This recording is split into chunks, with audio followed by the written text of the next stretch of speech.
Your sister and her family get the guest room. You can sleep on the floor. Mom tossed two dusty sleeping bags at my feet. My brother-in-law laughed from the sofa, swirling an expensive glass of wine, telling me I should have just booked a hotel if I wanted a real bed. I looked down at my 8-year-old daughter, who was shivering in the drafty hallway. I did not scream, I did not cry. I simply looked at my child and whispered for her to pack her things. We walked out into the freezing snow at midnight.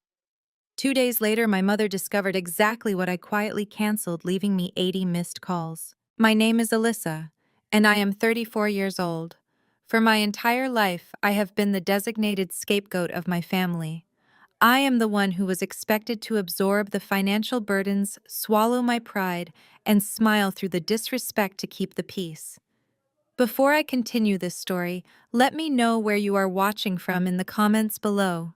Hit like and subscribe if you have ever had to walk away from toxic relatives who mistook your generosity for weakness. The Thanksgiving night that changed my life began with a grueling 6-hour drive through a brutal snowstorm.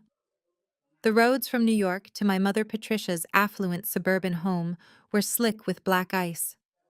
In the back seat of my car, my 8-year-old daughter Mia slept soundly, clutching her favorite stuffed bear. I kept my hands gripped tightly on the steering wheel, fighting exhaustion driven solely by the promise of a warm holiday weekend with my family. I was a single mother, and despite my demanding career as the vice president of global partnerships for an international luxury resort group, I always made an effort to show up for family traditions. When I finally pulled into the snow-covered driveway, I breathed a sigh of relief. The large colonial house was beautifully lit, looking like a picture-perfect holiday card. I unbuckled a groggy Mia, grabbed our duffel bags, and trudged up the icy front steps. I anticipated a warm fire-hot cider and the welcoming embrace of my mother. Instead, when Patricia opened the door, she did not even offer a hug. She stood there in her pristine white cashmere sweater, blocking the entryway. "Take your boots off on the porch, Alyssa," she demanded immediately. "You are going to track slush onto the hardwood." I complied, shivering, as the freezing wind whipped around us. I guided Mia inside, expecting my mother to lead us to the upstairs guest room we usually shared. But Patricia did not move toward the stairs. Instead, she reached into the hall closet and pulled out two rolled-up mildew-scented sleeping bags. She dropped them unceremoniously at my feet. "Brittany and Jamal are using the main guest suite," Patricia announced, her tone daring me to argue. "And before you ask, no, you cannot use the downstairs study. Brittany set up her recording equipment in there. You and Mia will have to take the basement." I stared at the sleeping bags on the floor, my brain struggling to process her words after the exhausting drive. The basement was unfinished, poorly insulated, and completely freezing in the dead of winter. "Mom, it is 20 degrees outside," I said, keeping my voice low so I would not frighten Mia. "You expect an 8-year-old child to sleep on a concrete floor in the basement?" We agreed weeks ago that Mia and I would have the guest room. "Plans change," Patricia snapped, crossing her arms. "Brittany's toy poodle needs space so it does not get stressed out by the holiday commotion. The dog needs the extra square footage to run around. You are an adult, Alyssa. You can manage a few nights in the basement. Do not be so selfish and ruin Thanksgiving for everyone." I looked past my mother into the warm, brightly lit living room. My younger sister, Brittany, the undisputed golden child of the family, was sitting by the roaring fireplace. At 30, Brittany fancied herself a high society lifestyle influencer, though her actual income was practically non-existent. She spent her days unboxing designer items she could not afford and complaining about how hard her life was. Sitting next to her was her husband, Jamal. Jamal was a 32-year-old African-American man who confidently introduced himself as a cryptocurrency entrepreneur and financial visionary. In reality, Jamal was an arrogant freeloader who had not held a steady job in 4 years. He was currently draped over the expensive leather sofa, wearing flashy designer clothes that screamed new money, swirling a glass of my mother's best Cabernet. Jamal noticed me standing in the chilly entryway and let out a loud, mocking laugh. "Economy tough, sis. Jamal called out, his voice dripping with condescension. If you wanted luxury, you should have just booked a five-star hotel. But I guess not everyone has the portfolio for that kind of lifestyle. Just layer up down there. Brittany giggled, petting her perfectly groomed poodle. Jamal is right, Alyssa. You should really learn how to budget better. Maybe then you would not have to rely on Mom for free housing during the holidays. The absolute audacity of their words hit me like a physical blow. The irony was suffocating. I did not rely on my mother for free housing. For the past 5 years, I had been the one quietly paying the entire mortgage on this very house. When my father passed away, he left behind a mountain of secret debt, and Patricia was days away from foreclosure. I stepped in quietly, covering the monthly payments to save her pride. Patricia told everyone at her exclusive country club that the house was paid off thanks to Jamal's brilliant investment advice. She allowed Jamal to parade around like the man of the house, taking credit for the very roof over his head, a roof that my hard-earned corporate salary provided. Jamal was currently wearing a $5,000 watch and drinking a $200 bottle of wine, entirely funded by a black credit card that Patricia claimed was a family emergency fund. That black card was linked directly to my personal bank account. I looked down at Mia. She was rubbing her tired eyes, her small shoulders shivering in the drafty hallway. She looked from the dirty sleeping bags to her grandmother, confusion and sadness washing over her sweet face. "Why doesn't Grandma want us in the warm room?"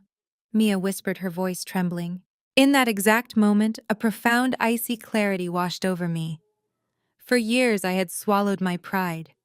I had paid the bills, ignored the insults, and allowed them to treat me like a second-class citizen just to maintain the illusion of a family. I had let them gaslight me into believing that being the bigger person meant accepting abuse. But looking at my daughter, realizing that they were perfectly willing to let a child freeze on a concrete floor so a dog could have a luxury suite, the illusion shattered. I would not teach my daughter to beg for love from people who despised us. I did not scream. I did not argue. I did not demand recognition for the mortgage I paid or the credit card they abused. I simply reached down, picked up the mildewed sleeping bags, and tossed them directly back into the hall closet. "Put your coat back on, Mia," I said gently, taking her small hand in mine. "We are leaving." Patricia's eyes widened in shock. She stepped forward, her face flushing with sudden anger. "You cannot just leave. It is midnight in a snowstorm. Do not be so dramatic, Alyssa." "Watch me," I replied, my voice devoid of any emotion. I turned my back on them, guided my daughter out the front door, and walked out into the freezing snow, leaving my mother speechless in the doorway. As I secured Mia in her car seat and started the engine, I knew this was not just a departure. It was an eviction. They wanted to treat me like an outsider in the house I paid for. Now they were going to find out exactly what happens when the outsider cuts the funding. Patricia stepped directly into my path as I turned toward the heavy oak door. Her face, usually so carefully arranged for her country club friends, twisted into an ugly mask of pure indignation. She threw her arms out, physically blocking the exit. "You are being incredibly selfish right now, Alyssa." Patricia hissed, her voice sharp enough to cut through the freezing draft pouring in from the porch. "You are ruining Thanksgiving for everyone. You expect me to just let you walk out of here and embarrass me in front of Jamal? You are acting like a spoiled child over a simple sleeping arrangement.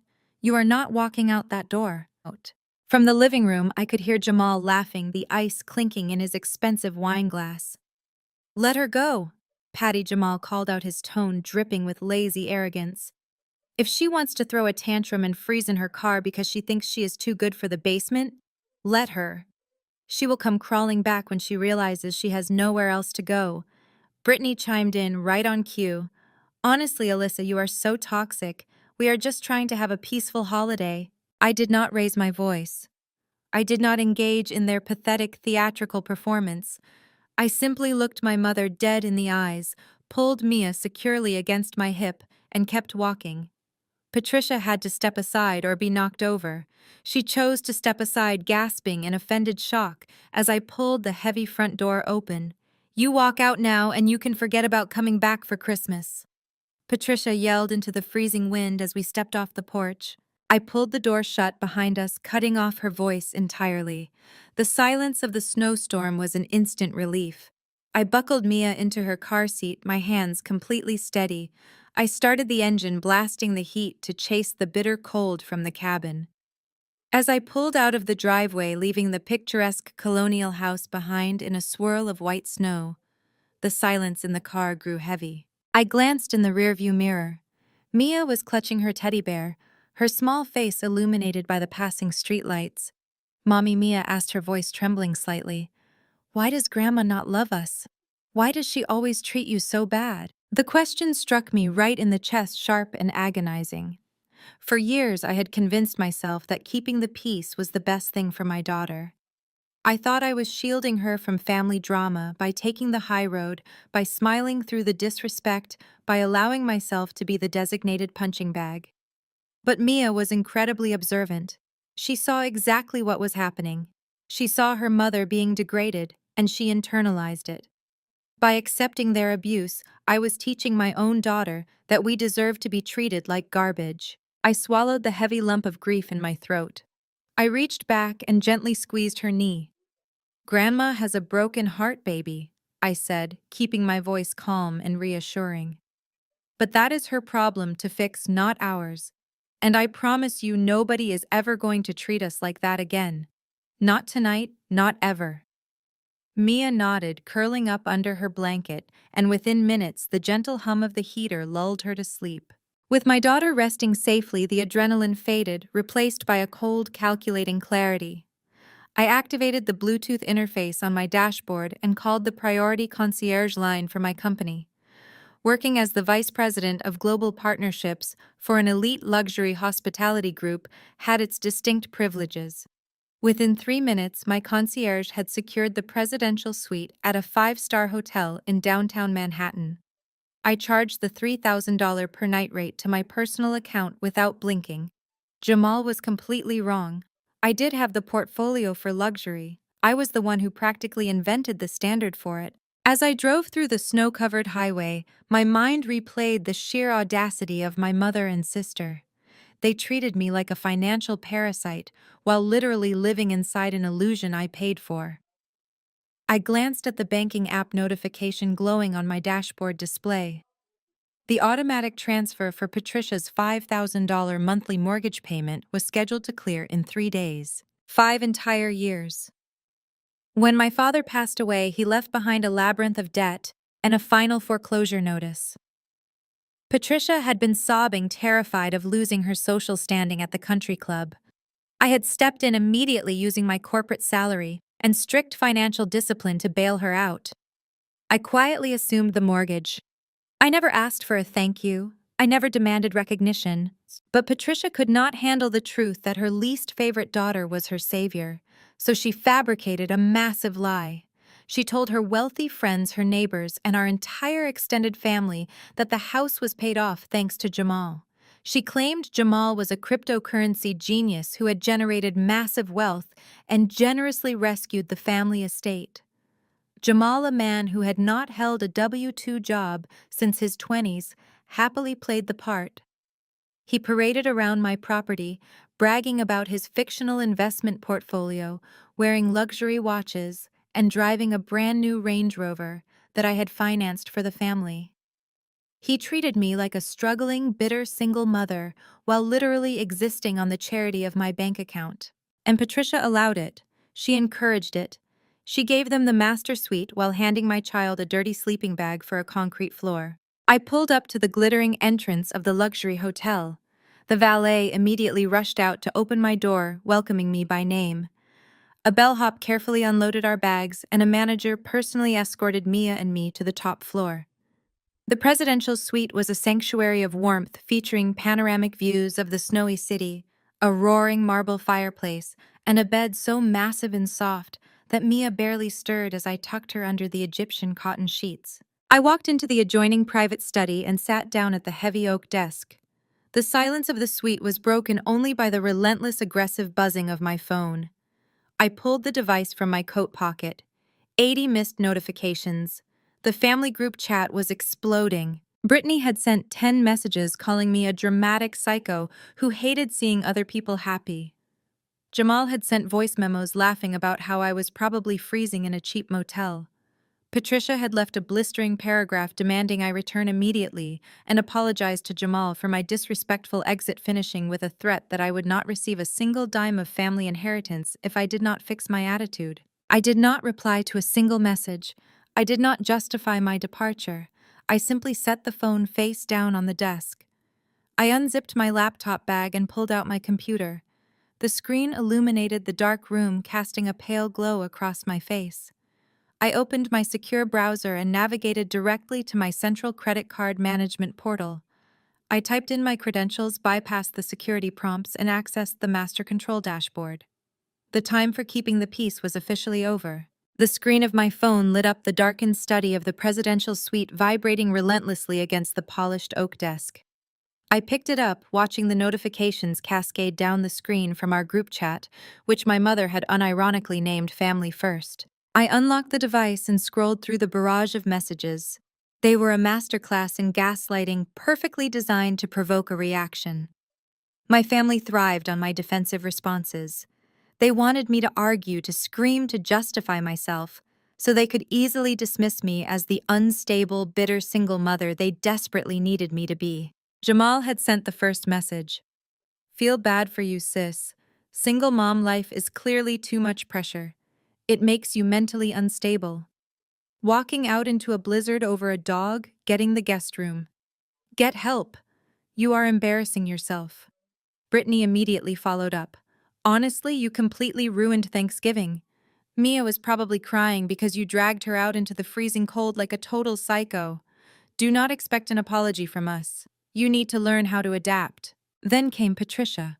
The matriarch had to have the final word. "If you think this dramatic little stunt will make me beg you to come back, you are dead wrong, Alyssa. I am calling my lawyer on Monday morning. Do not expect a single dime of inheritance from my estate. You are officially cut off." I read the word inheritance and actually let out a quiet, genuine laugh. It was the most absurd threat she could have possibly made. Patricia did not have an estate. She had a mountain of hidden debt, a maxed-out line of credit, and a mortgage that I had been paying for 5 solid years. She was threatening to cut me out of an inheritance that was entirely funded by my own bank account. Normally, I would have spent an hour drafting a long, emotionally exhausting paragraph. I would have outlined how much money I contributed, how disrespectful they were, and how deeply they had hurt me. But tonight, I was done explaining my worth to people who were committed to misunderstanding me. I did not type a single word. I simply long pressed Patricia's ridiculous threat and tapped the thumbs up emoji. I did the exact same thing to Jamal's message about me being unstable. A simple silent acknowledgement that I had seen their words.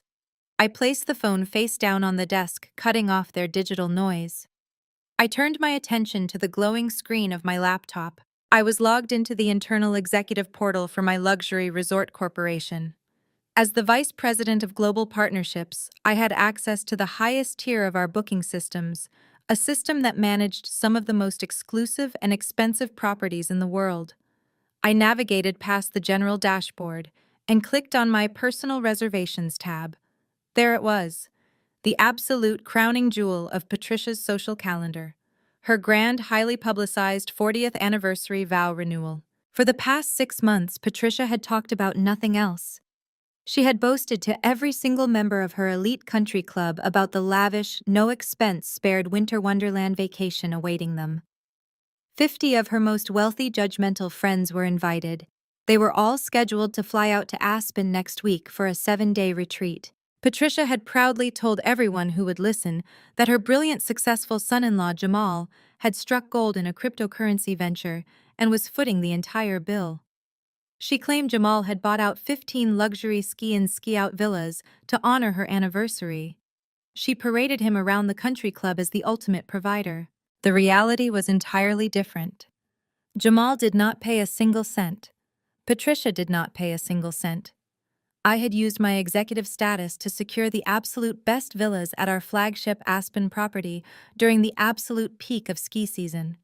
The total cost was $150,000, and it had been charged directly to my corporate-linked personal black card. I had agreed to pay for it because Patricia had cried to me about how much she needed this event to maintain her social standing after my father passed. I had funded the private chefs, the chartered ski lifts, the imported champagne, and the heated outdoor event tents. My mother's only request to me regarding the trip was that I stay in the background during the professional photo shoots, so my presence as a single mother would not throw off the elegant aesthetic of her perfect family. I stared at the reservation details on my screen. All the names of her country club friends were neatly arranged in the guest manifest. The itinerary was flawless. It was a $150,000 masterpiece of event planning, handed to people who had just tossed two mildewed sleeping bags at my 8-year-old daughter. I rested my hand on the trackpad. I moved the cursor to the top right corner of the reservation portal. A bright red button sat there waiting. It read, "Modify or cancel reservation." I clicked it. The system immediately generated a warning prompt in bold text. "Are you sure you want to cancel this VIP corporate booking? This reservation is for 15 premium properties during peak season. This action cannot be undone, and the properties will immediately be released to the public waitlist." I did not hesitate. I did not feel a single ounce of guilt. I clicked confirm. The screen loaded for a brief second before a bright green checkmark flashed across the display. Booking canceled. $150,000 refunded to the original payment method. I stared at the confirmation text, feeling a massive suffocating weight lift off my shoulders. I closed the laptop with a soft, definitive click. I leaned back in the plush leather chair of the presidential suite, gazing out at the snow falling over the city skyline.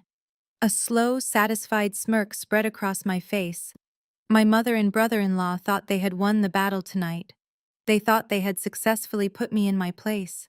But the real game just started. Sunlight streamed through the floor-to-ceiling windows of the presidential suite, waking me up on Black Friday morning.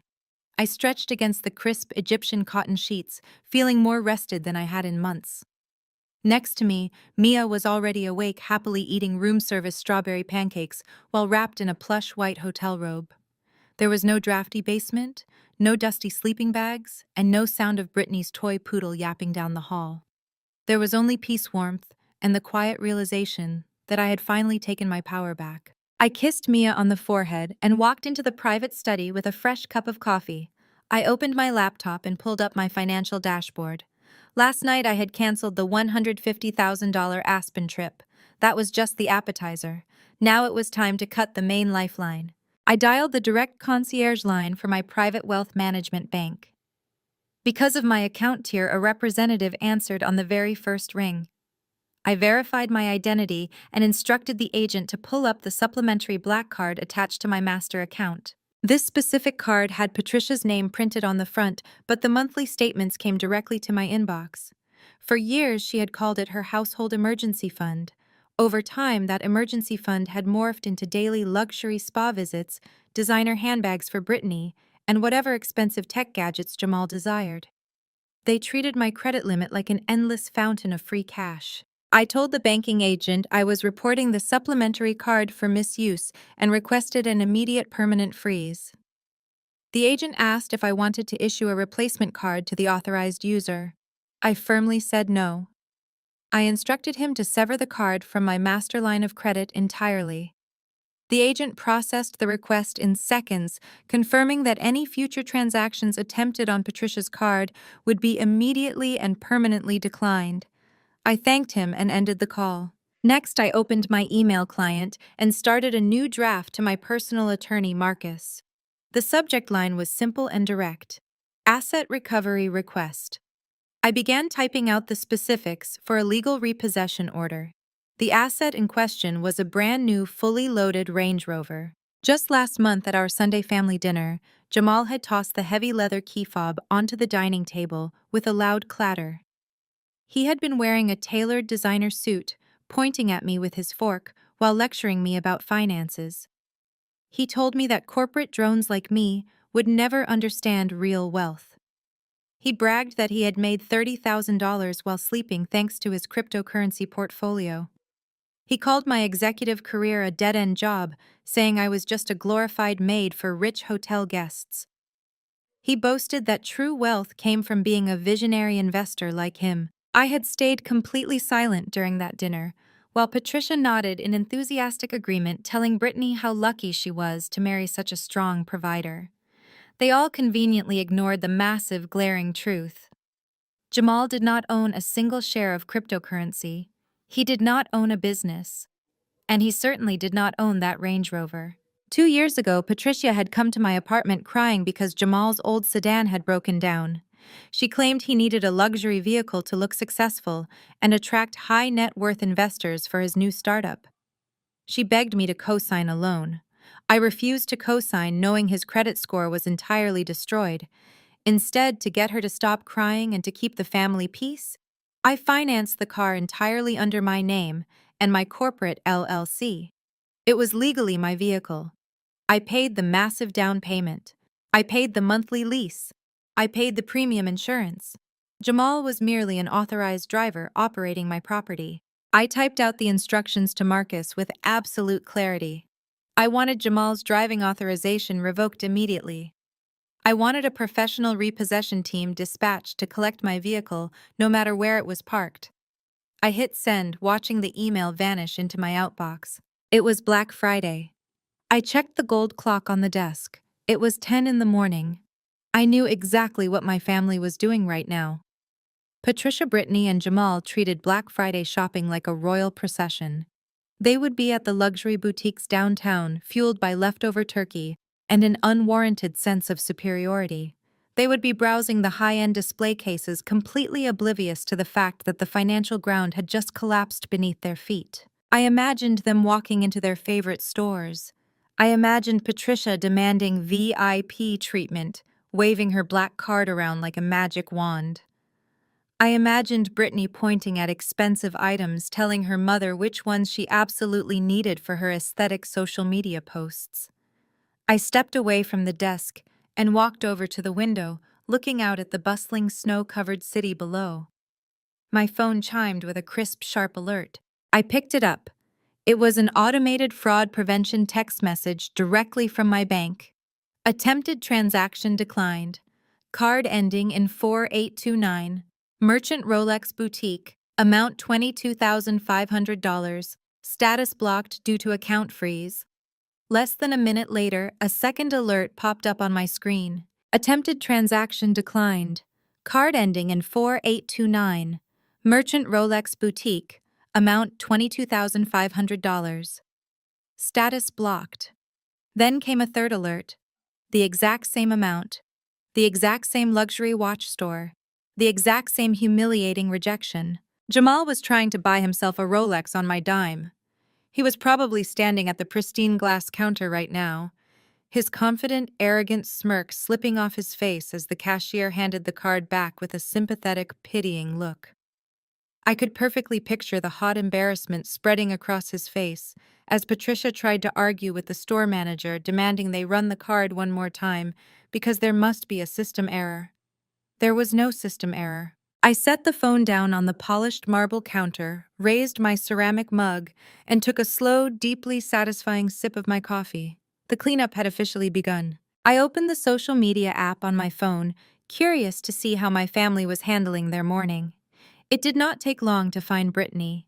She had just gone live to her 50,000 followers, broadcasting from the heated passenger seat of the exact Range Rover my lawyers were currently tracking down for immediate repossession.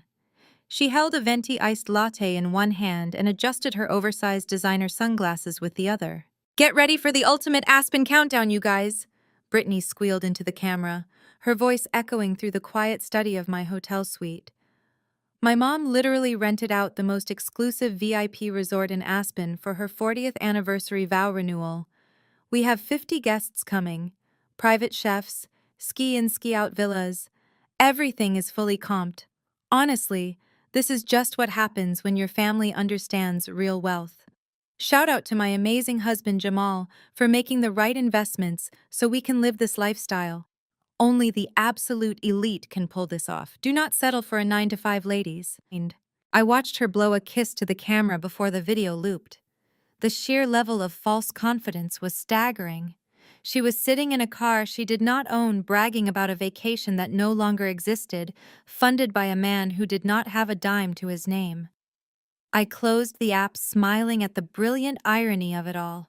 While Brittany was busy performing for strangers on the internet, Patricia was executing her own performance in the real world.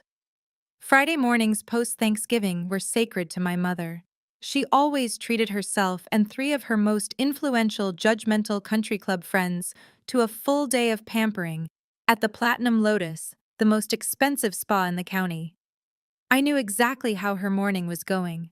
She would be draped in a plush silk robe, sipping cucumber water, and loudly dominating the conversation in the relaxation room. She would be telling Susan, Eleanor, and Margaret all about her fabulous son-in-law. She would brag about how Jamal paid off her mortgage and how he was funding this extravagant Aspen getaway. She would make sure everyone in the spa knew she was a woman of immense wealth and status. At exactly 1 o'clock in the afternoon, my phone screen lit up with an incoming call. The caller ID displayed Patricia's name. I let it ring 4 times, taking another leisurely sip of my coffee, before sliding my finger across the screen. Alyssa. Patricia barked the second the line connected. Her voice was a tight, panicked hiss. "Call your stupid bank right this second." I kept my tone light and breezy. "Good afternoon, Mom. Is everything okay?" "No, everything is not okay," she snapped, her words tumbling out in a furious whisper. "I am standing at the front desk of the Platinum Lotus. I just treated the girls to the caviar facial package and Swedish massages. The bill is $2,000 and your ridiculous emergency card just declined." The machine literally said blocked. "Do you have any idea how embarrassing this is? Susan is standing right behind me. Fix it now. Tell them to lift the security freeze." I could picture the scene perfectly. Patricia standing at the marble counter, her face flushed red with humiliation, as the spa manager politely asked for another form of payment. Her wealthy friends exchanging knowing, whispered glances behind her back. "I am so sorry, Mom," I said, injecting just enough fake sympathy into my voice to infuriate her. "But I have no idea what is wrong with the bank. I did not put a security freeze on anything." "Then why is it declining?" she demanded, her voice rising in panic. "Run it again!" she yelled at someone in the background. "Run it again," I said. "It is a bank error." "It is a call." I tapped my fingernails against the wooden desk. "If my emergency card is not working, why do not you just have Jamal cover it?" I asked innocently. "I mean, he made $30,000 in his sleep last night, right? He is a cryptocurrency millionaire. $2,000 for a spa day should be pocket change for a visionary investor like him. Tell Jamal to handle it." There was a dead, suffocating silence on the other end of the line. Patricia knew exactly what I was doing. She knew Jamal did not have $2,000 to his name. She knew his credit cards had been maxed out for years. For the first time, she was trapped in the very lie she had created. "You vindictive, ungrateful little brat," Patricia hissed, her voice shaking with pure venom. "You are doing this on purpose because you are jealous. You are cutting off the card to ruin my day." "I am not ruining anything, Mom," I replied softly. "I am simply letting the man of the house take care of his family. Enjoy the rest of your spa day." I ended the call and placed the phone back on the desk. Patricia would now have to turn around, face her snobby friends, and beg one of them to cover her massive spa bill. The social humiliation would be agonizing for her, but it was only a fraction of what was coming. The weekend passed in a blur of frantic, ignored text messages from my family. They were annoyed about the credit card and furious about my absence, but they were still completely oblivious to the real danger. They still believed they held the upper hand. They still believed the Aspen trip was happening. As the new week began, the countdown to the anniversary trip entered its final phase. 50 of Patricia's most elite, wealthy, and highly critical friends were actively packing their bags. They were buying new designer ski gear. They were arranging transport to the airport. They were all talking about the magnificent, fully comped, luxury vacation Patricia had promised them. My corporate dashboard showed the reality. The 15 villas at the Aspen Resort had already been rebooked by other paying guests. The private chefs had been reassigned to different parties. The heated event tents were dismantled. There was absolutely zero record of Patricia's name anywhere in the resort system. Yet according to Brittany's relentless social media posts, the family was currently loading up their luggage to head to the airport. They were taking selfies with their boarding passes. They were bragging about the first-class lounge. 50 high society guests were boarding their flights expecting a red carpet welcome at a five-star winter wonderland. Patricia, Brittany, and Jamal were leading the procession, their heads held high with unearned arrogance. They had absolutely no idea that they were marching 50 prominent socialites straight into a catastrophic, spectacular dead end. They were walking blindly off a cliff, and the impact was going to be glorious. 1 week later, the highly anticipated Aspen trip finally arrived.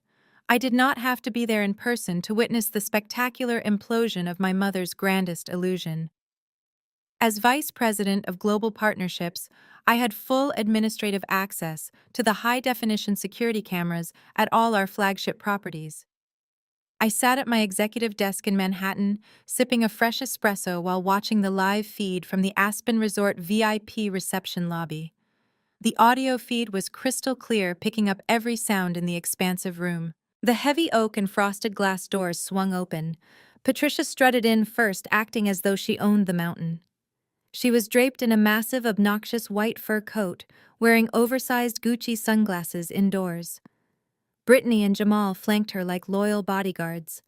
They were all completely covered in flashy designer logos, treating the luxury resort lobby like their personal runway.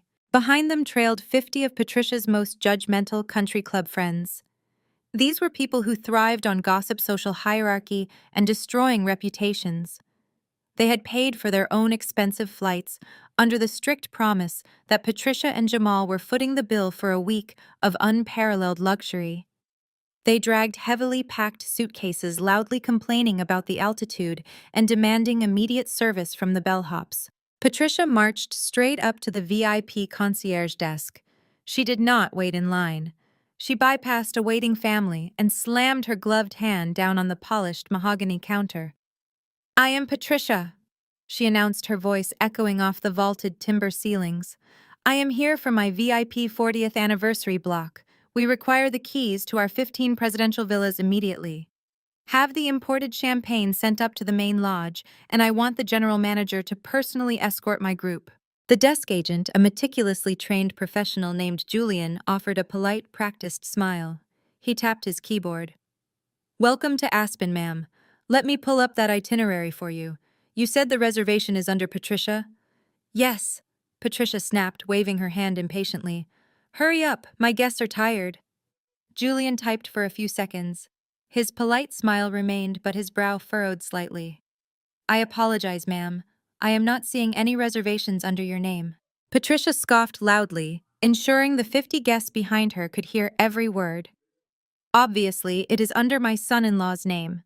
Jamal Blackwood. He is a cryptocurrency millionaire. He bought out the entire VIP wing for me. Check his name."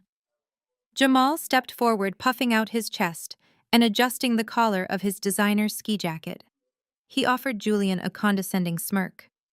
"Check the VIP ledger, buddy. It is a $150,000 booking." Julian typed again. The silence in the lobby stretched out. The country club guests began shifting uncomfortably, murmuring among themselves. "Sir, I have checked the entire system," Julian said, his voice calm and professional. "There are absolutely no reservations under the name Jamal Blackwood. In fact, we have no active bookings for a 50-person party arriving today."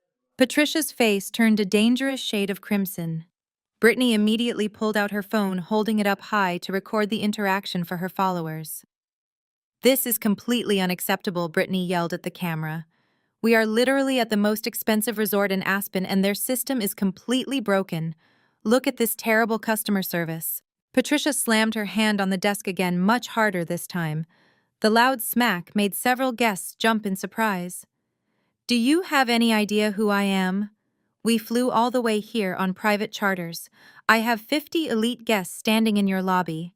We have 15 presidential villas booked. Fix your pathetic computer system right now, or I will have you fired before lunch." The country club friends were no longer murmuring. They were openly complaining. Susan, the most notoriously vicious gossip of the group, stepped forward. Patricia, what on earth is going on? I did not fly all the way to Colorado to stand in a lobby like a commoner. Julian did not flinch under the pressure. He simply typed a master override code into his terminal. Ah, I do see a record here.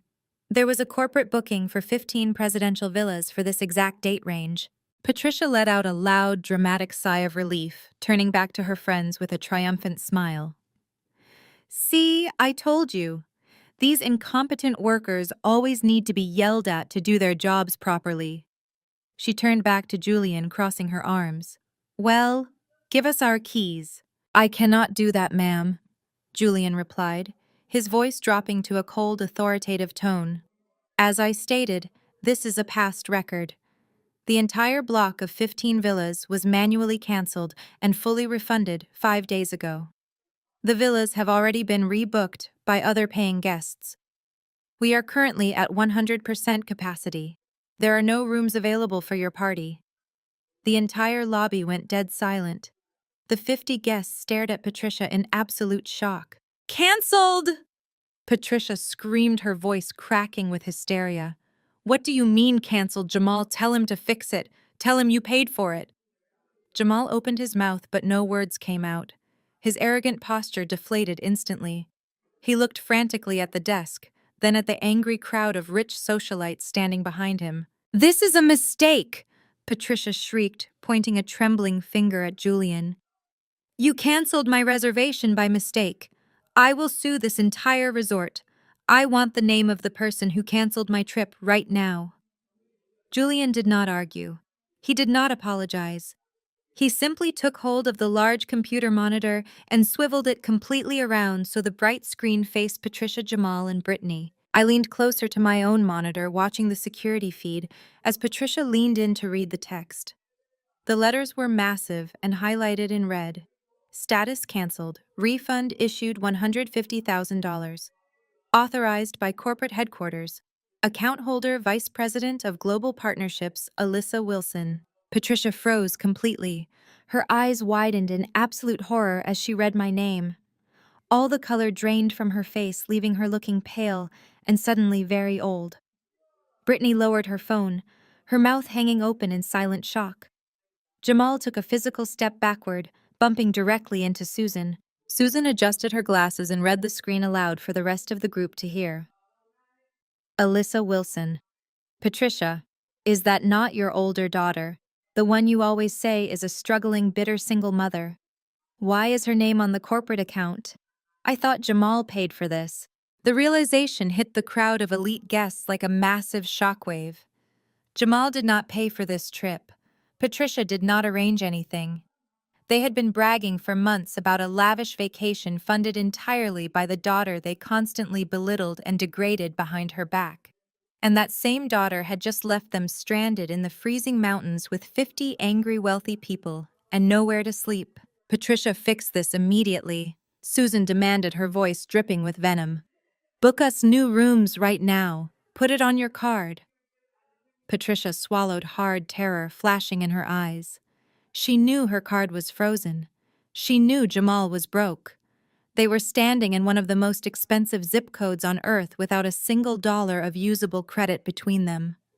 I took a slow, deliberate sip of my espresso, watching the glorious panic unfold on my monitor. My private office in the Manhattan corporate headquarters was an oasis of absolute calm. The soundproof glass blocked out the relentless noise of the city traffic below.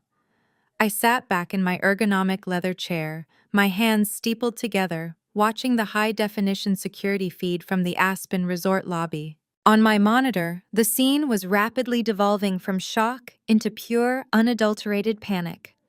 Patricia was frantically digging through her oversized designer bag.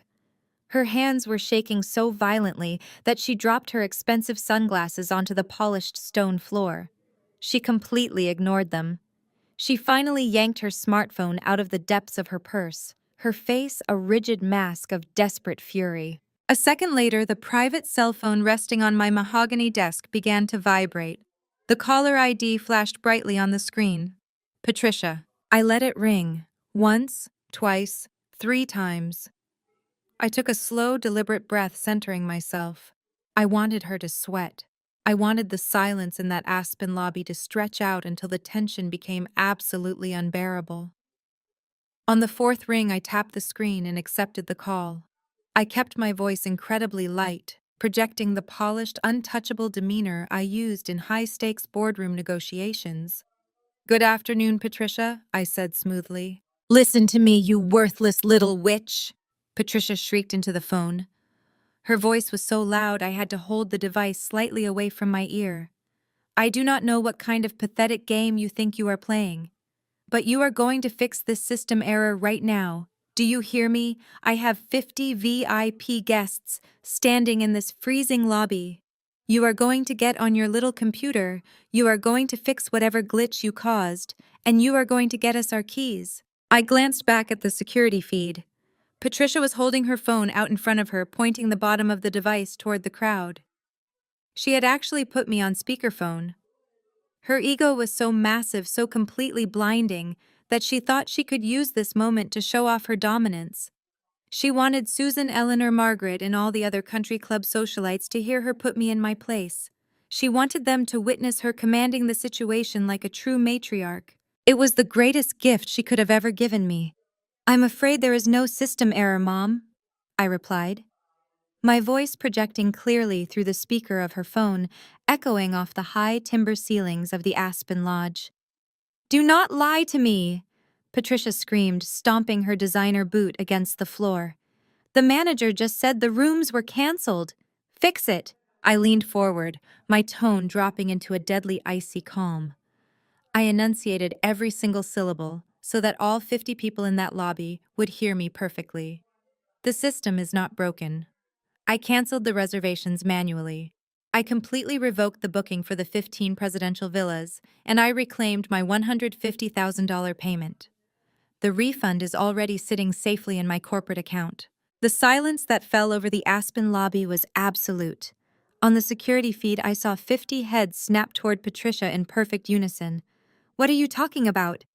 Patricia gasped, her voice suddenly losing its venom, replaced by a hollow, creeping terror. "You cannot do this.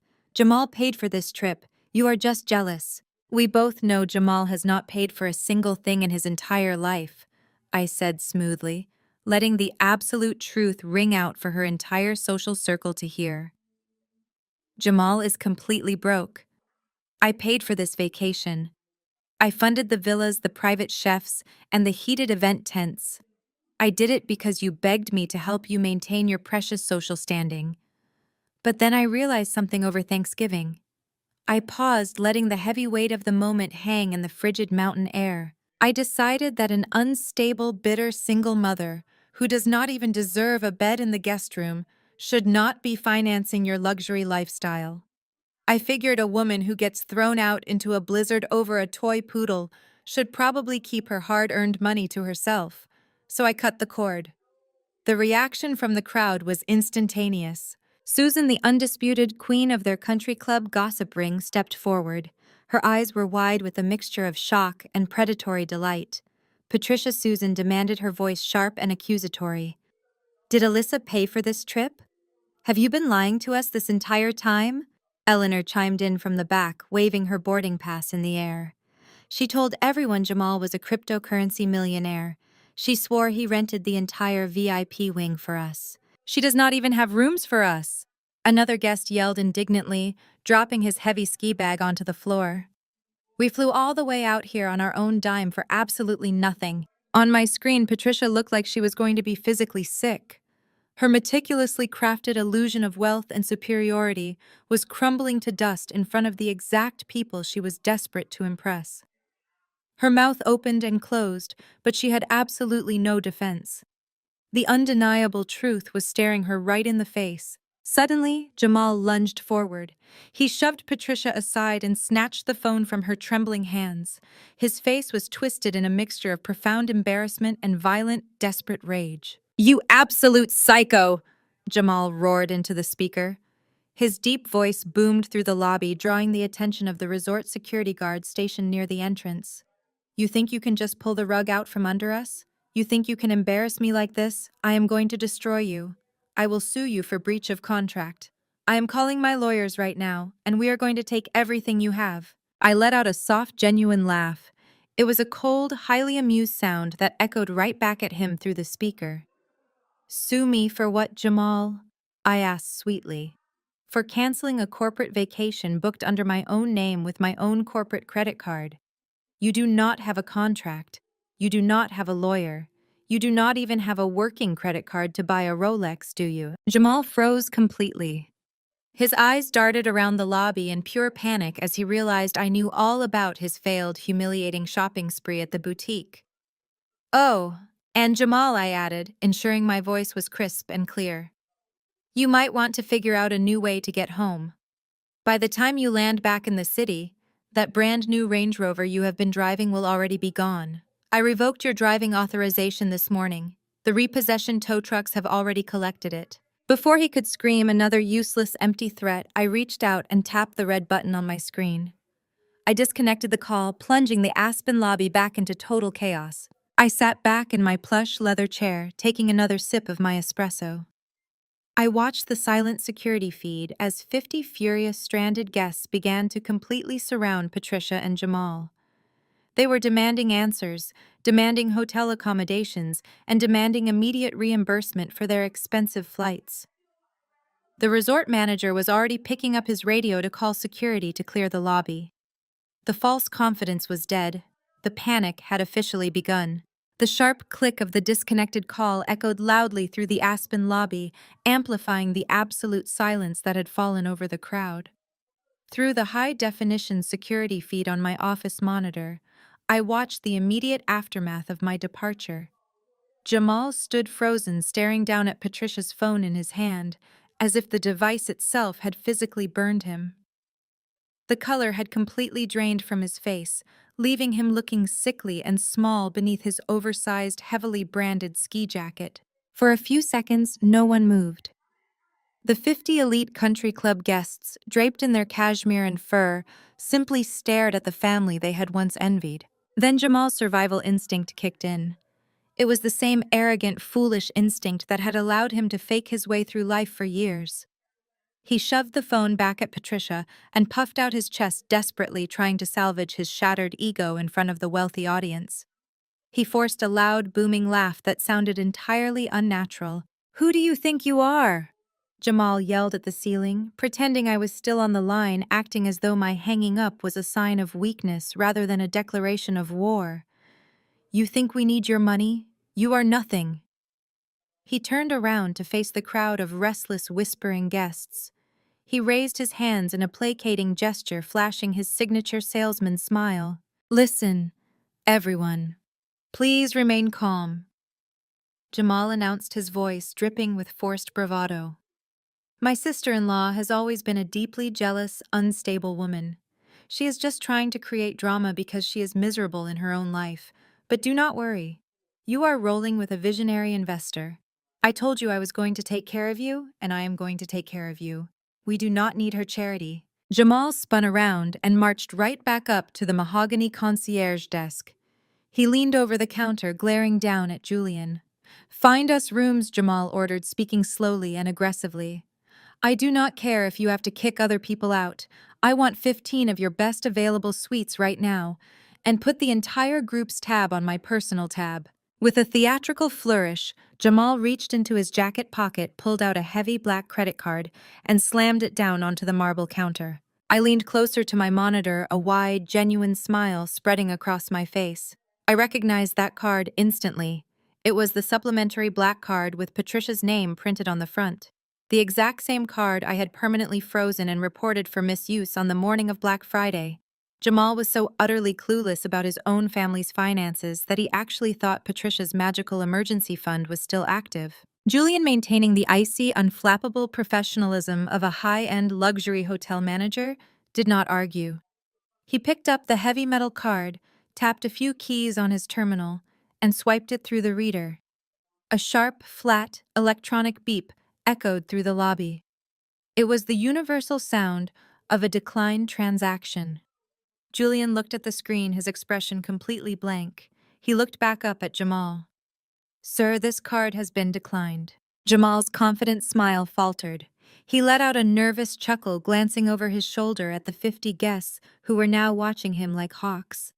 That is impossible, Jamal scoffed, waving his hand dismissively. It is a premium black card. There is no limit. Your machine is broken. Run it again. Julian did not swipe the card again. He simply read the bright red text flashing on his monitor. Sir, the machine is functioning perfectly.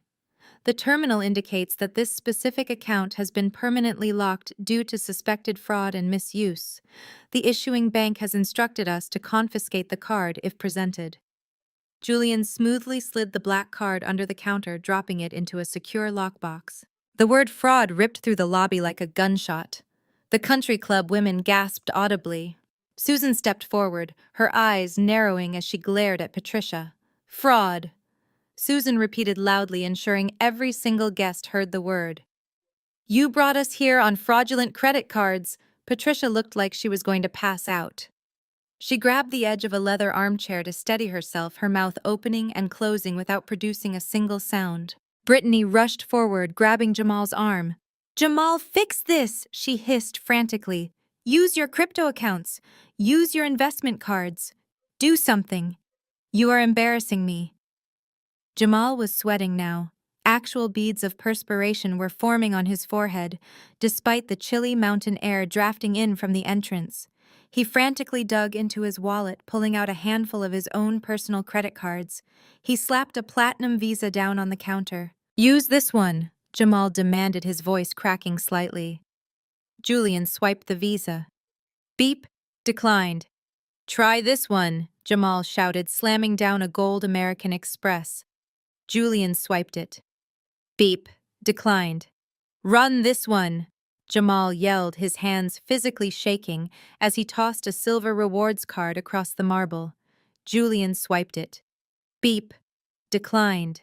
I watched the glorious, pathetic display from my office, savoring every single second of their ruin. I knew exactly why those cards were declining. Brittany's daily shopping sprees, her designer handbags, her constant need to project an elite aesthetic on social media had drained every last cent they had. They were drowning in debt. Their credit limits had been maxed out for months. They had been surviving entirely on the illusion of wealth, using my money to float their fake lifestyle. And now the money was gone. Julian pushed the 3 useless pieces of plastic back across the counter. Sir, every single card you have presented is registering as severely overdrawn. You have 0 available credit. I must ask you to step away from the desk. The illusion was officially dead. The reaction from the 50 VIP guests was absolute and merciless. High society elites did not tolerate liars, and they certainly did not tolerate being inconvenienced by broke frauds. Susan let out a sharp, mocking laugh that cut right through the tension in the room. She looked at Patricia with an expression of pure, unadulterated disgust. You are completely broke, Susan said, her voice dripping with venomous clarity. You paraded around the country club for months bragging about your visionary son-in-law and your unlimited wealth. You dragged us all the way to Colorado on a lie. You are nothing but pathetic con artists. Patricia reached out a trembling hand. Susan, please, there must be a misunderstanding. We can figure this out. Do not speak to me, Susan snapped, pulling her designer coat tightly around her shoulders. We are leaving. I am calling private cars to take us to the 4 Seasons. You will be hearing from my attorneys regarding the reimbursement for our charter flights. The rest of the guests immediately followed Susan's lead. They turned their backs on my family in absolute unison. The lobby filled with the sound of 50 wealthy, furious people pulling out their phones, calling their own transportation, and loudly gossiping about the legendary downfall of Patricia Wilson. They began dragging their expensive luggage toward the exit, laughing and smirking as they abandoned my mother in the center of the room. Patricia stood completely alone. The country club friends she had worshipped, the social standing she had sacrificed her own daughter to maintain, vanished before her eyes. The social execution was swift and total. On the security feed, I saw Patricia's knees buckle. She gasped for air, clutching the fabric of her coat directly over her chest.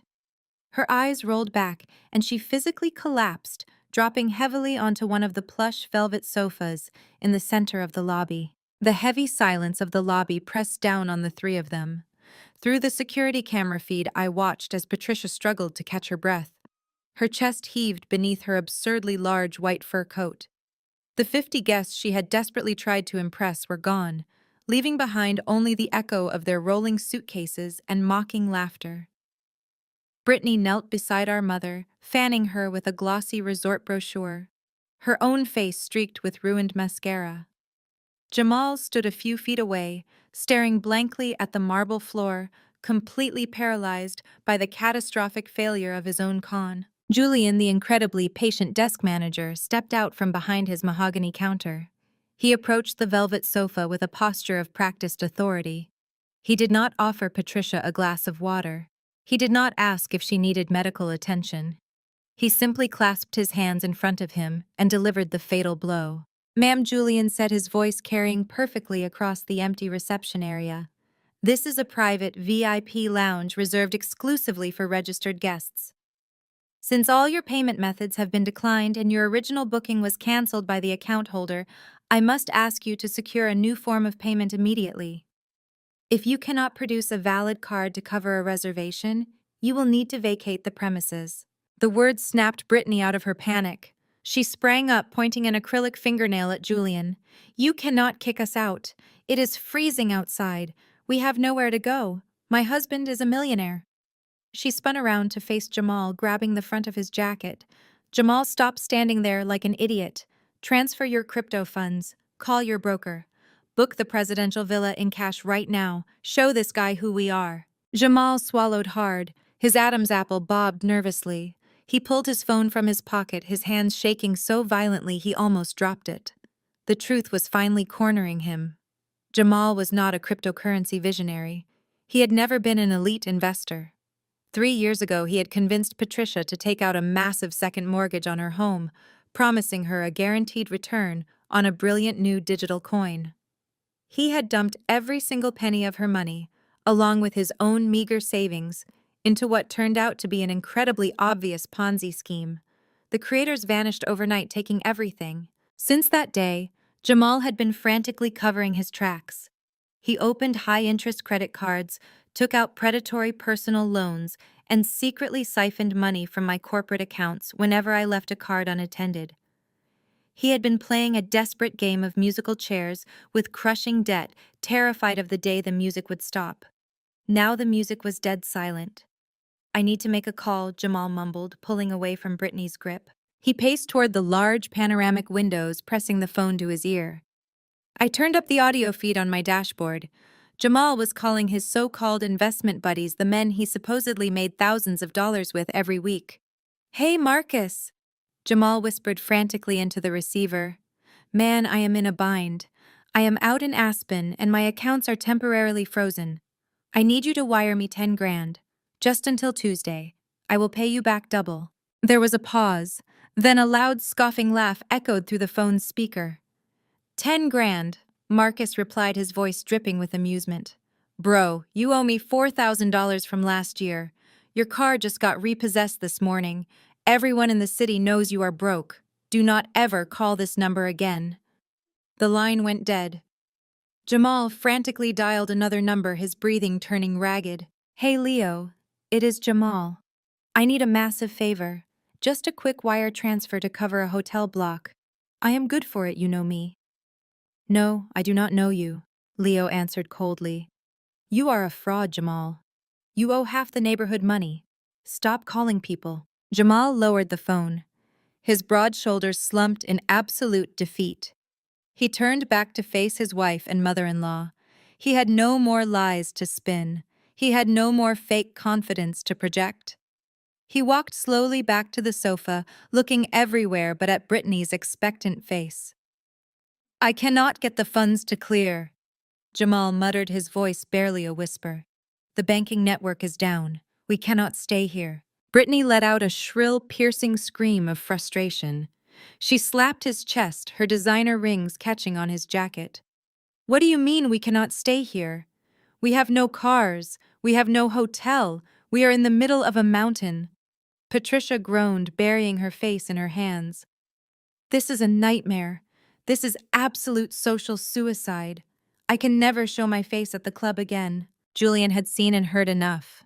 He raised his hand and gave a sharp, subtle nod to the entrance. Instantly, two towering security guards in crisp black suits stepped forward. They moved with silent, intimidating efficiency. Ladies, Sir Julian said, his tone leaving absolutely no room for debate. It is time for you to leave. Patricia tried to protest, opening her mouth to demand respect, but one of the guards simply picked up her heavy Louis Vuitton suitcase by the handle. The other guard grabbed Jamal's ski bag. Please head toward the exit, the guard instructed firmly. We will escort your luggage to the curb. If you refuse to comply, we will be forced to contact local law enforcement to have you removed for trespassing. There was no grand exit. There was no final devastating insult Patricia could hurl to save her pride. The security guards marched them straight to the heavy oak and frosted glass doors. Brittany was sobbing loudly, her cries echoing off the stone walls as she dragged her feet. Jamal walked with his head down, utterly humiliated, avoiding eye contact with the few remaining resort staff members. Patricia stumbled behind them, clutching her white fur coat tightly around her trembling frame, her posture completely broken. The guards pushed the heavy doors open. A blast of freezing aspen wind and swirling snow swept into the warm, luxurious lobby. They deposited the designer luggage on the icy concrete curb and stepped back inside. As I sat in my quiet Manhattan office thousands of miles away, I watched the heavy oak doors swing firmly shut, locking my family out in the freezing mountain storm. The heavy oak doors swung firmly shut, locking them out in the freezing mountain storm. Outside, the aspen wind was absolutely merciless.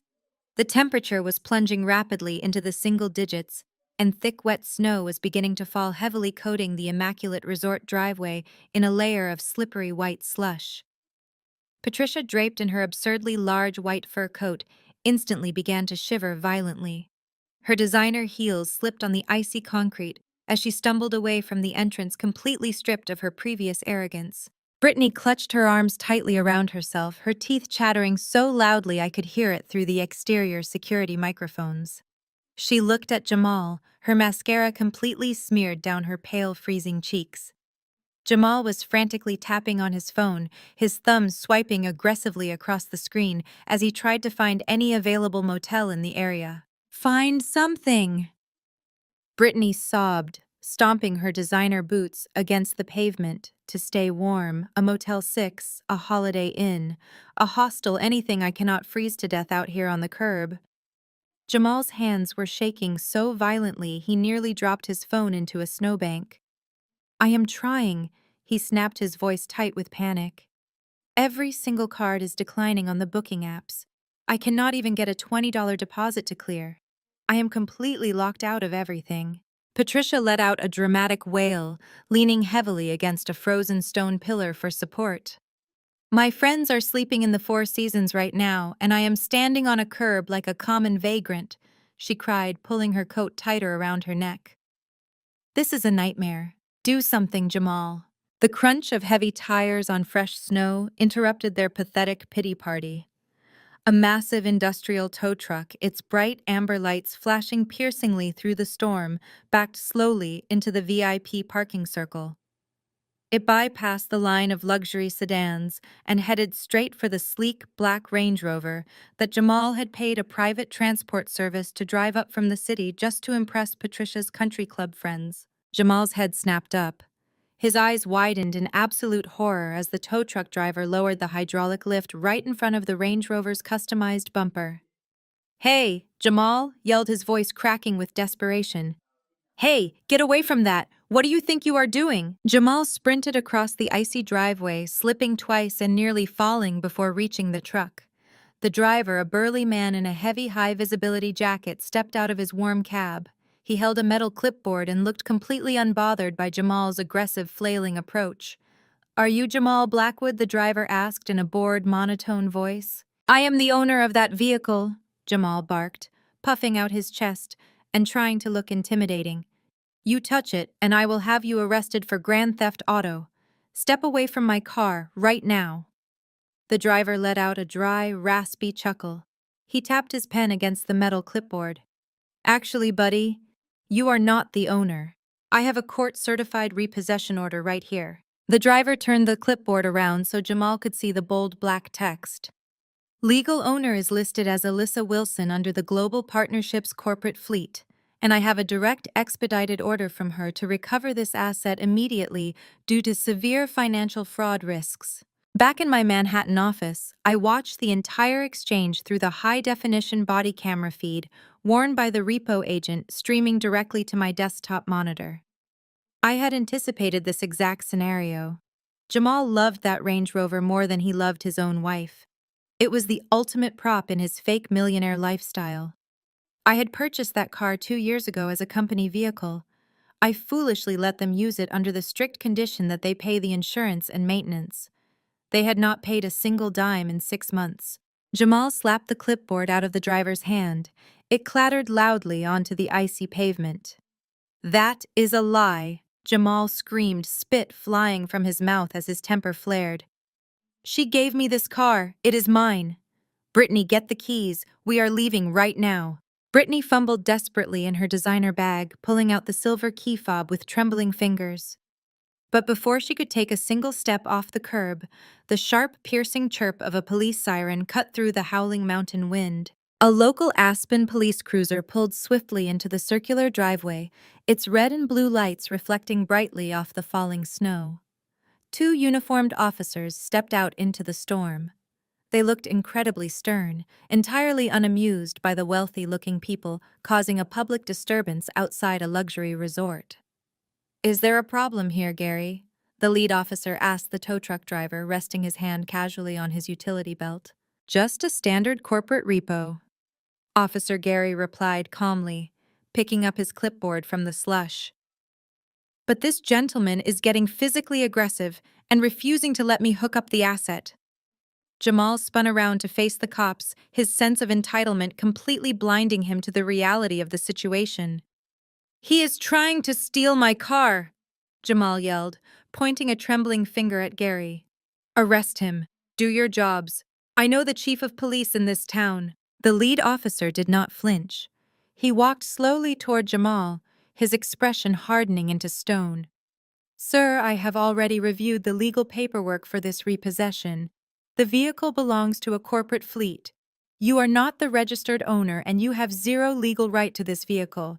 Step away from the car right now." Jamal lost whatever tiny shred of sanity he had left. His entire fake millionaire persona had been ripped away. His credit was dead.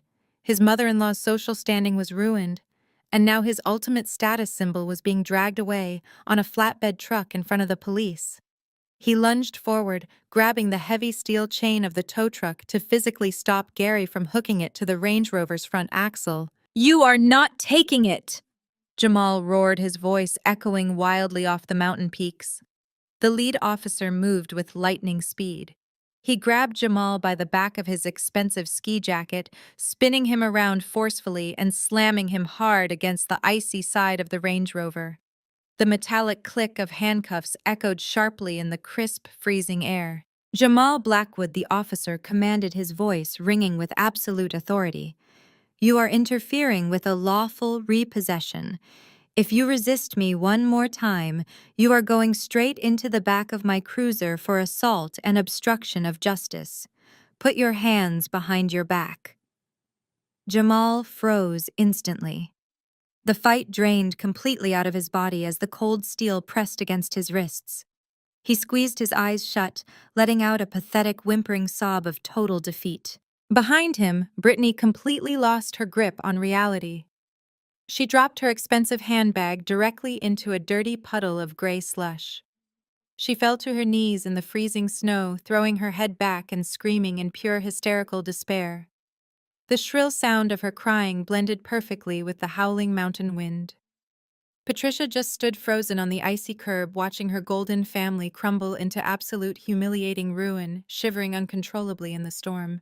4 days later, the high-definition security feeds and luxury ski lodges were completely replaced by the grim, unforgiving reality of a Greyhound bus terminal. With no credit cards, no cash, and absolutely no friends willing to wire them a single cent, Patricia, Brittany, and Jamal had been forced to endure a grueling 36-hour bus ride across the country. I did not need a security camera to picture the pathetic scene. I could easily imagine my mother still wrapped in her ruined, oversized white fur coat, crammed into a narrow, stained fabric seat right next to the chemical toilet. I could picture Brittany clutching her scuffed designer bag, weeping quietly as the bus rattled over highway potholes. And Jamal entirely stripped of his swagger, staring out the streaked window in utter defeat. The grand illusion of their elite social status had not just been shattered, it had been ground into the dirt. They finally arrived back at Patricia's house, a home that was currently teetering on the edge of foreclosure thanks to Jamal's brilliant crypto investments. The moment they stepped through the front door, my private cell phone began to light up. At first, Patricia chose pure, unadulterated rage.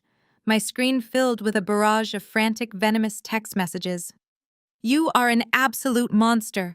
How could you humiliate us like that in front of Susan and Eleanor? You are completely dead to me. I will make sure everyone in the family knows what a psychopath you really are."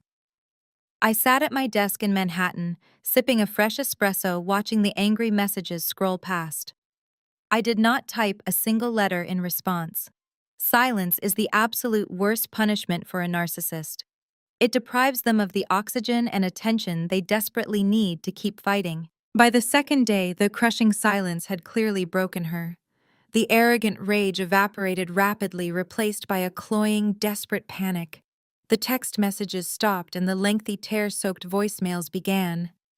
I hit play on the latest recording, leaning back in my ergonomic leather chair. "Alyssa, please." Patricia wept into the phone, her voice shaking with manufactured heartbreak. "Please pick up the phone. We have absolutely nothing to eat. The bank is calling me constantly about the mortgage. Jamal is facing serious legal trouble over the car. You cannot do this to us. You cannot do this to me. I am your mother. I gave birth to you. I raised you. You cannot just back us into a corner and leave me to die. Please show some compassion. You cannot push your own mother to the brink of ruin." She was using the ultimate manipulation tactic, weaponizing the concept of maternal love to force me back into submission. She truly believed that if she cried hard enough, if she played the desperate victim convincingly enough, I would automatically revert to the obedient check-writing daughter I had always been. She was completely wrong. I deleted the voicemail and opened my email client. I did not write to her directly. Instead, I instructed my corporate attorney to send a certified legal notice to Patricia's inbox, with a physical copy sent via certified mail to her front door. I watched my outbox as the message successfully sent. The email was cold, highly clinical, and completely devastating. It was a formal legal demand for the immediate repayment of $50,000. Over the past 8 months, Patricia and Jamal had secretly siphoned funds from a secondary corporate credit card I had mistakenly left linked to her emergency household account. They had not used it for emergencies. I had the itemized statement sitting right in front of me on my desk. $5,000 at Louis Vuitton, $12,000 on a luxury watch for Jamal, $8,000 at a high-end day spa. They had funded their delusion with my hard-earned capital. The legal notice gave them exactly 14 days to repay the $50,000 in full. If the funds were not deposited into my corporate account by the deadline, my legal team would formally press charges for credit card fraud and unauthorized theft. I was not just cutting them off. I was holding them entirely accountable for every single cent they had stolen. An hour after the email was delivered, my phone rang again. This time, the caller ID did not say Patricia. It flashed brightly with the name Thomas, my father. Thomas was a man who had perfected the art of looking the other way. For 30 years, he had enabled Patricia's toxic behavior, standing silently in the background, while she belittled my achievements and favored Brittany. He had never once defended me. He had never once told my mother she was wrong. He simply existed in the shadows, keeping his head down to avoid becoming her primary target. I accepted the call. "Hello, Dad," I said, my voice perfectly neutral. "Alyssa, what are you doing?" Thomas asked. His voice was heavy-laced with a disappointed, exhausted tone that immediately grated on my nerves. Your mother is hyperventilating in the kitchen.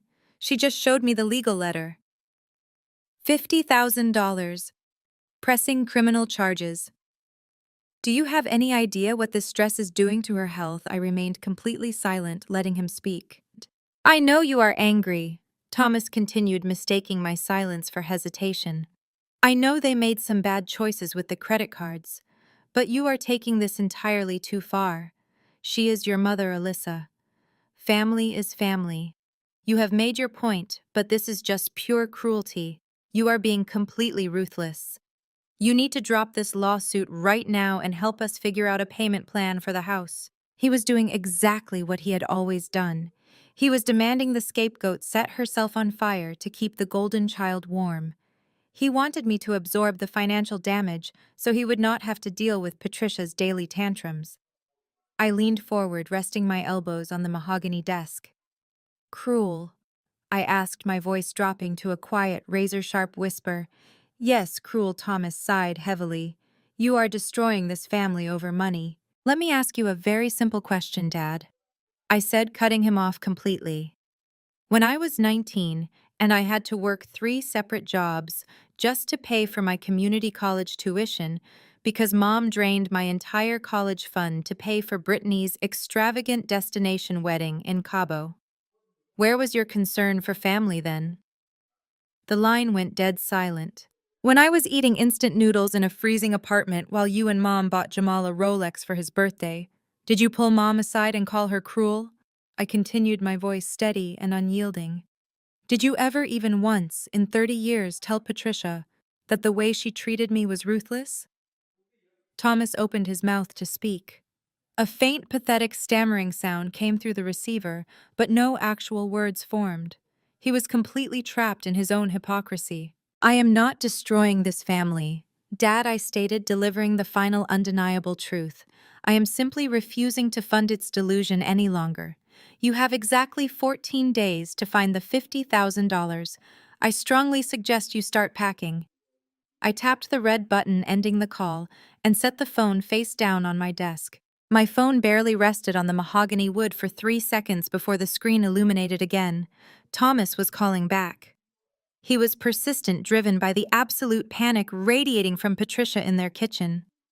I let it ring 4 times, savoring the image of him sweating under my mother's furious gaze, before I picked it up and pressed it back to my ear. Do not hang up on me, Alyssa, Thomas said immediately. His voice trembled with a pathetic mixture of fear and forced paternal authority. You cannot just walk away from this conversation. Anyway, she is your mother, and Brittany is your sister. You should not humiliate the family like this. We do not air our dirty laundry for the world to see. You are acting completely out of line. I leaned back in my chair, staring out at the Manhattan skyline. The sheer audacity of his words washed over me, but instead of making me angry, it only sharpened my focus. Humiliate the family. I repeated, my voice ice cold. Dad, the family humiliated itself. I simply stopped buying the tickets to the circus. You are talking about dirty laundry, but you have spent your entire life hiding in the laundry room, pretending the house is not burning down around you. Alyssa, please. Thomas pleaded, his tone dropping the fake authority and reverting to his usual whiny negotiation tactic. Be reasonable. You have plenty of money. $50,000 is nothing to your company. You can absorb this loss. If you pursue these criminal charges, you will destroy us. You will send Jamal to prison. You will ruin your sister's life. I am not the one who ruined Brittany's life, I stated clearly. Jamal did that when he conned all of you, and you did that when you enabled him. I heard a sharp intake of breath on the other end of the line. Thomas was silent. Do not play dumb with me, Dad, I continued, my voice slicing through the silence like a scalpel. Did you actually believe I would just freeze the credit cards and walk away without looking deeper? Did you really think I did not run a full comprehensive forensic audit on Jamal the second I noticed those fraudulent charges on my corporate accounts? Thomas let out a shaky breath. Alyssa, you do not understand. I understand everything, I interrupted. I know exactly where the money went. I tracked every single wire transfer Jamal made over the last 3 years. I know about the offshore crypto accounts. I know about the fake digital coins he bought into. And most importantly, Dad, I know about your retirement fund. The silence on the phone was absolute. I could almost hear his heart stop beating. I know that Jamal did not just convince Mom to take out a second mortgage on the house, I said, laying out the undeniable facts. I know he came to you first. I know you signed over your entire pension and your 401k to him because he promised you a 30% return. You handed him your entire life savings, and he lost every single penny of it in less than 4 months. Thomas let out a wretched choking sound. It was the sound of a man whose deepest, darkest secret had just been dragged out into the harsh light of day. You knew I pressed on, refusing to give him a single second to recover. You knew Jamal was a fraud. You knew he had bankrupted you. You knew you had absolutely nothing left for retirement. But instead of acting like a man and telling your wife the truth, you hid like a coward. You kept your mouth shut while Patricia paraded around the country club bragging about her wealthy son-in-law. Alyssa, I had to, Thomas cried, his voice breaking completely. You know how your mother is. If I told her I lost the retirement money to Jamal, she would have divorced me. She would have destroyed me. I was trying to protect the peace. I was trying to find a way to make the money back before she noticed. You were protecting yourself, I corrected him harshly. You watched Patricia drain my corporate cards to buy designer handbags and luxury spa days, and you said absolutely nothing. You knew she was stealing from your own daughter to fund a fake lifestyle, and you let it happen because it kept her distracted. You let her steal my capital so you would not have to face the consequences of your own stupidity. I was desperate, Thomas sobbed openly now. We were drowning. We needed the cash to keep up appearances. Please, Alyssa, I am begging you. If you expose this, if you tell your mother about the pension, it will kill her. She has nothing else. She never had anything, Dad, I replied, feeling a profound sense of closure. She only had the illusions you all built for her. And you sacrificed my well-being, my hard work, and my company just to keep her comfortable in her delusion. You allowed her to treat me like a disappointment my entire life, while secretly relying on my money to survive. I am sorry, Thomas wept. I am so sorry. Just please withdraw the legal notice. We will figure something out. I will get a second job. I will pay you back. Do not take the house away from your mother. I let his pathetic apologies wash over me, feeling absolutely nothing but a cold, clinical satisfaction. I am not taking the house away, Dad, I said, my voice dropping to a deadly calm whisper. The bank is taking the house. What are you talking about? Thomas stammered, confusion temporarily overriding his panic. The mortgage is in my name. You have nothing to do with the house. I tapped my pen against my desk, savoring the final, devastating reveal. 2 years ago, when Jamal convinced you to take out that massive second mortgage to cover his initial losses, your credit score was not high enough to secure the loan. You did not qualify. Do you remember how you miraculously got approved 3 days later? Thomas gasped.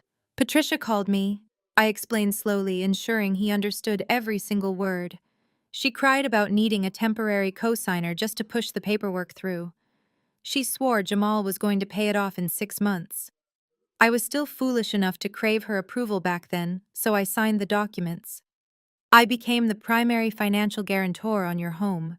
I am the only reason you still have a roof over your head. Alyssa, no, Thomas breathed, the sheer terror in his voice unmistakable. I contacted my legal team this morning. I announced delivering the final blow. I have officially withdrawn my status as the financial guarantor on your property due to evidence of gross financial mismanagement and fraud. Because you have zero assets, zero retirement funds, and no valid credit, the bank immediately flagged the account. They are accelerating the debt. They will be sending the formal foreclosure notice to your front door tomorrow morning. The silence in my office was absolute, a perfect contrast to the utter chaos I knew was currently consuming my parents' household. I took a slow, deliberate sip of my espresso, letting the bitter warmth ground me. I had just dismantled their financial house of cards, and I knew exactly what would happen next. When a parasite is finally cut off from its host, it does not just quietly starve, it thrashes, it attacks. 2 days later, the retaliation arrived exactly as I had predicted. It did not come in the form of a legal challenge or a sincere apology. It came wrapped in a high-definition, tear-stained social media performance. My executive assistant, Clara, burst into my glass-walled office just after lunch. She was clutching her tablet with an expression of sheer, unadulterated panic. "Alyssa, you need to see this right now," Clara said, her voice shaking as she placed the screen on my desk. "Your sister posted a video this morning across all major platforms. It already has 500,000 views on TikTok alone, and people are aggressively tagging our corporate accounts." I leaned forward and pressed play. Brittany's face filled the screen. She had clearly spent hours meticulously styling herself to look like she had not slept in days. Her usually flawless salon-blown hair was tied in a messy frayed knot. She wore a plain, oversized gray sweatshirt instead of her usual designer labels.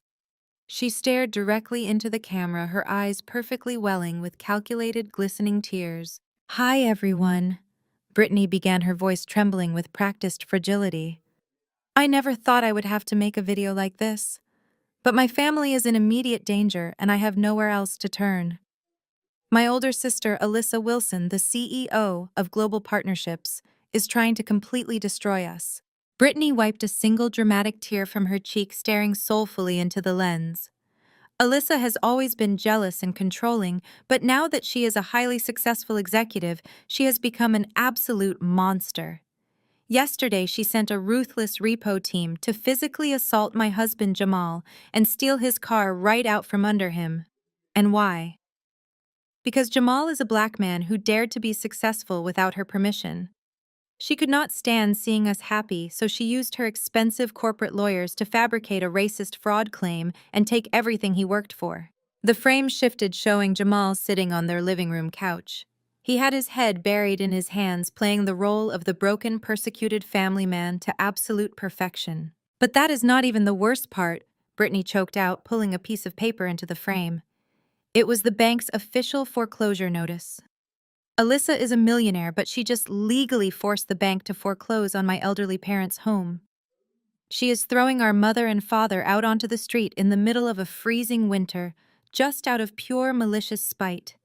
She is a cold, heartless corporate sociopath, and she needs to be held accountable. The video ended with a direct link to a GoFundMe page Brittany had cleverly set up titled, "Save the Wilson Family Home." I scrolled through the comment section. Thousands of strangers were calling for my head. They demanded my company be boycotted immediately. They labeled me a racist, a ruthless capitalist villain, and a toxic, abusive family member. Right on cue, my personal cell phone began to vibrate violently against the mahogany wood of my desk. The viral video had successfully rallied the extended family troops. Relatives who had not bothered to speak to me in a decade were suddenly flooding my inbox with venomous, self-righteous outrage. Aunt Eleanor texted first. "You are a disgusting excuse for a human being. How dare you put your own mother on the street? You are completely dead to this family." Cousin Greg followed seconds later. "I always knew you were a cold person, Alyssa, but framing Jamal and using your lawyers to bully Brittany is a new low. Fix this right now, or I am going to the local press myself." Then came Patricia. Her text was short and dripping with triumphant malice. "I told you I would make sure everyone knew what a psychopath you really are. You brought this public humiliation on yourself. Transfer the $50,000 and give Jamal his car back immediately, or Brittany posts part 2 tonight." Clara stood anxiously by the door, wringing her hands. "Alyssa, the PR department is freaking out.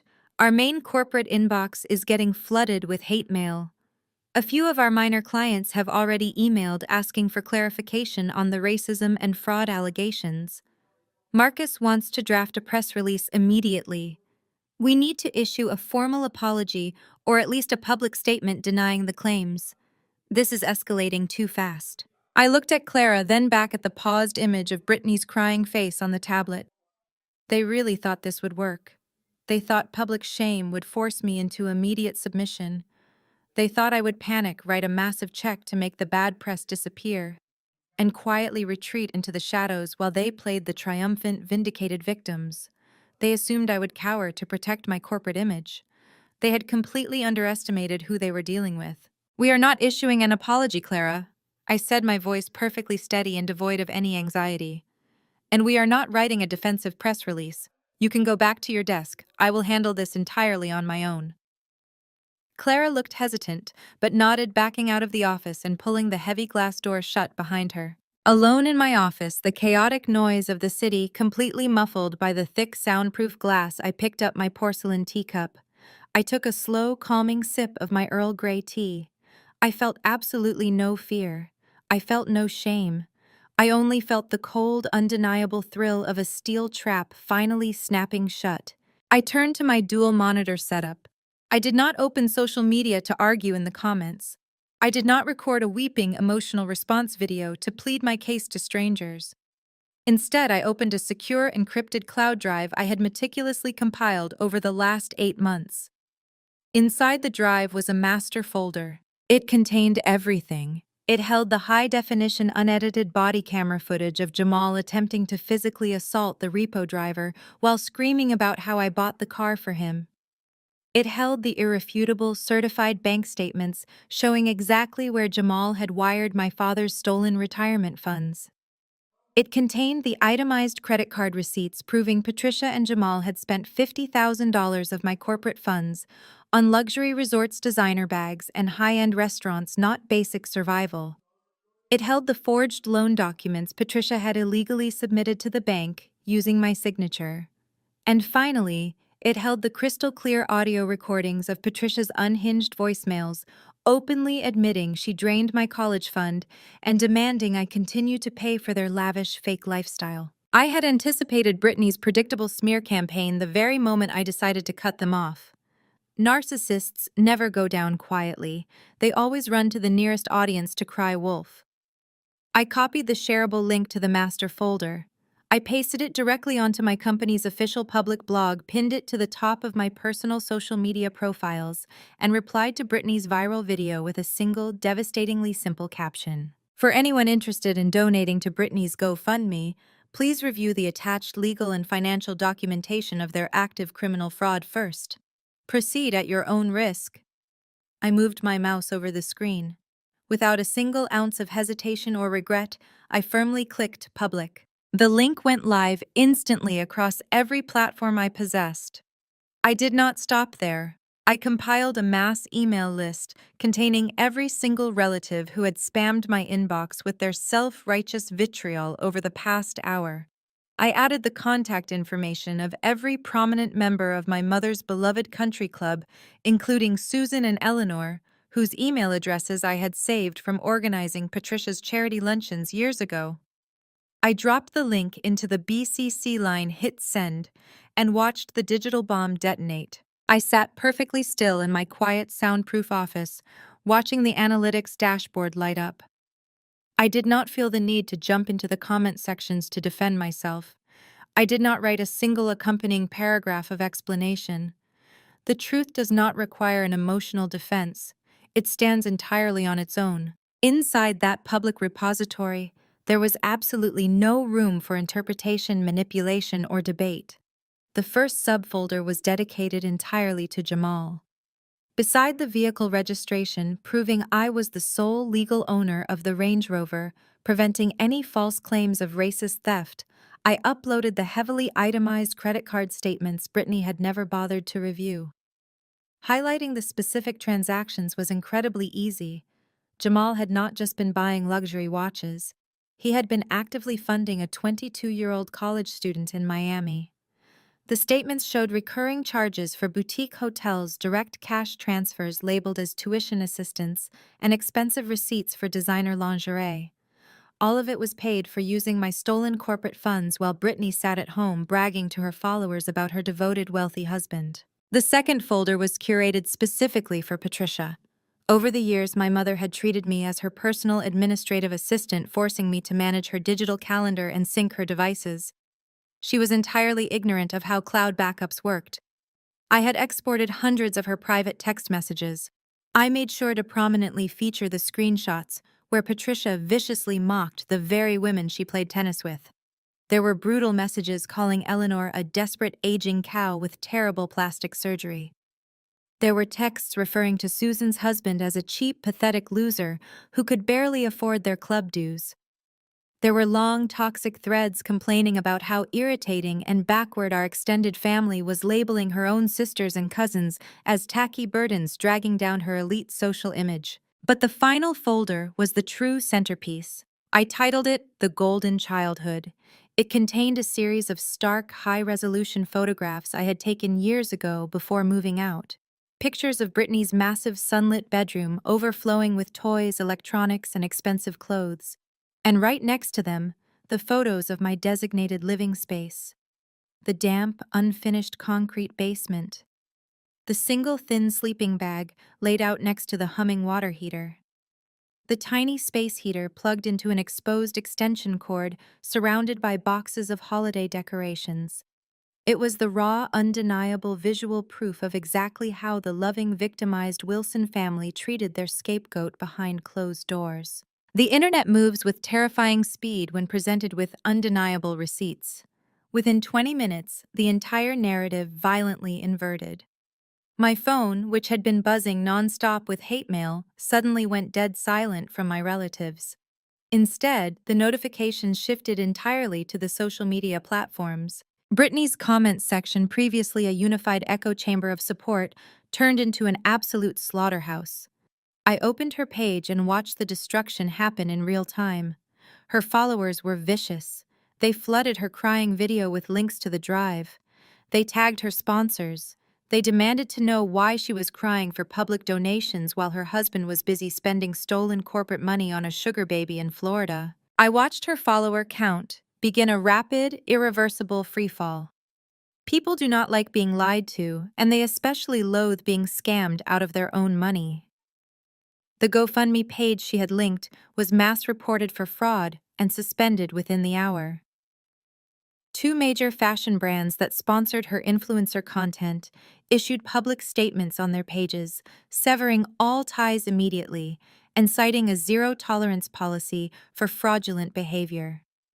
Her carefully curated career, built entirely on the illusion of a perfect marriage and unearned wealth, evaporated into thin air. To make matters worse for Jamal, his carefully constructed alpha male persona was annihilated. The Miami sugar baby, realizing her benefactor was actually broke and committing felony credit card fraud, immediately took to her own social media. She posted screenshots of Jamal begging her to lay low, completely outing him as a penniless grifter living in his mother-in-law's basement. Brittany tried desperately to delete the negative comments, but they were pouring in by the thousands. Eventually, she panicked and locked her entire account, switching it to private and disappearing from the internet entirely. Meanwhile, the country club explosion was happening entirely offline, but the shockwaves reached me just the same. My desk phone buzzed with an incoming call from an unknown number. I let it go to voicemail, but the transcript popped up on my screen shortly after. It was Eleanor. Her voice was shaking with pure, unadulterated fury. She was not calling to yell at me. She was calling to thank me for opening her eyes. She informed my voicemail that Patricia had just been formally expelled from the club's planning committee and was permanently banned from the premises. Her lifelong friends had created a unified front, cutting her off completely. The aunts and uncles who had previously accused me of being heartless were suddenly faced with the photographic reality of child neglect. The image of the freezing concrete floor where I spent my winters while Brittany slept on a plush mattress shattered their illusion of Patricia as a devoted mother.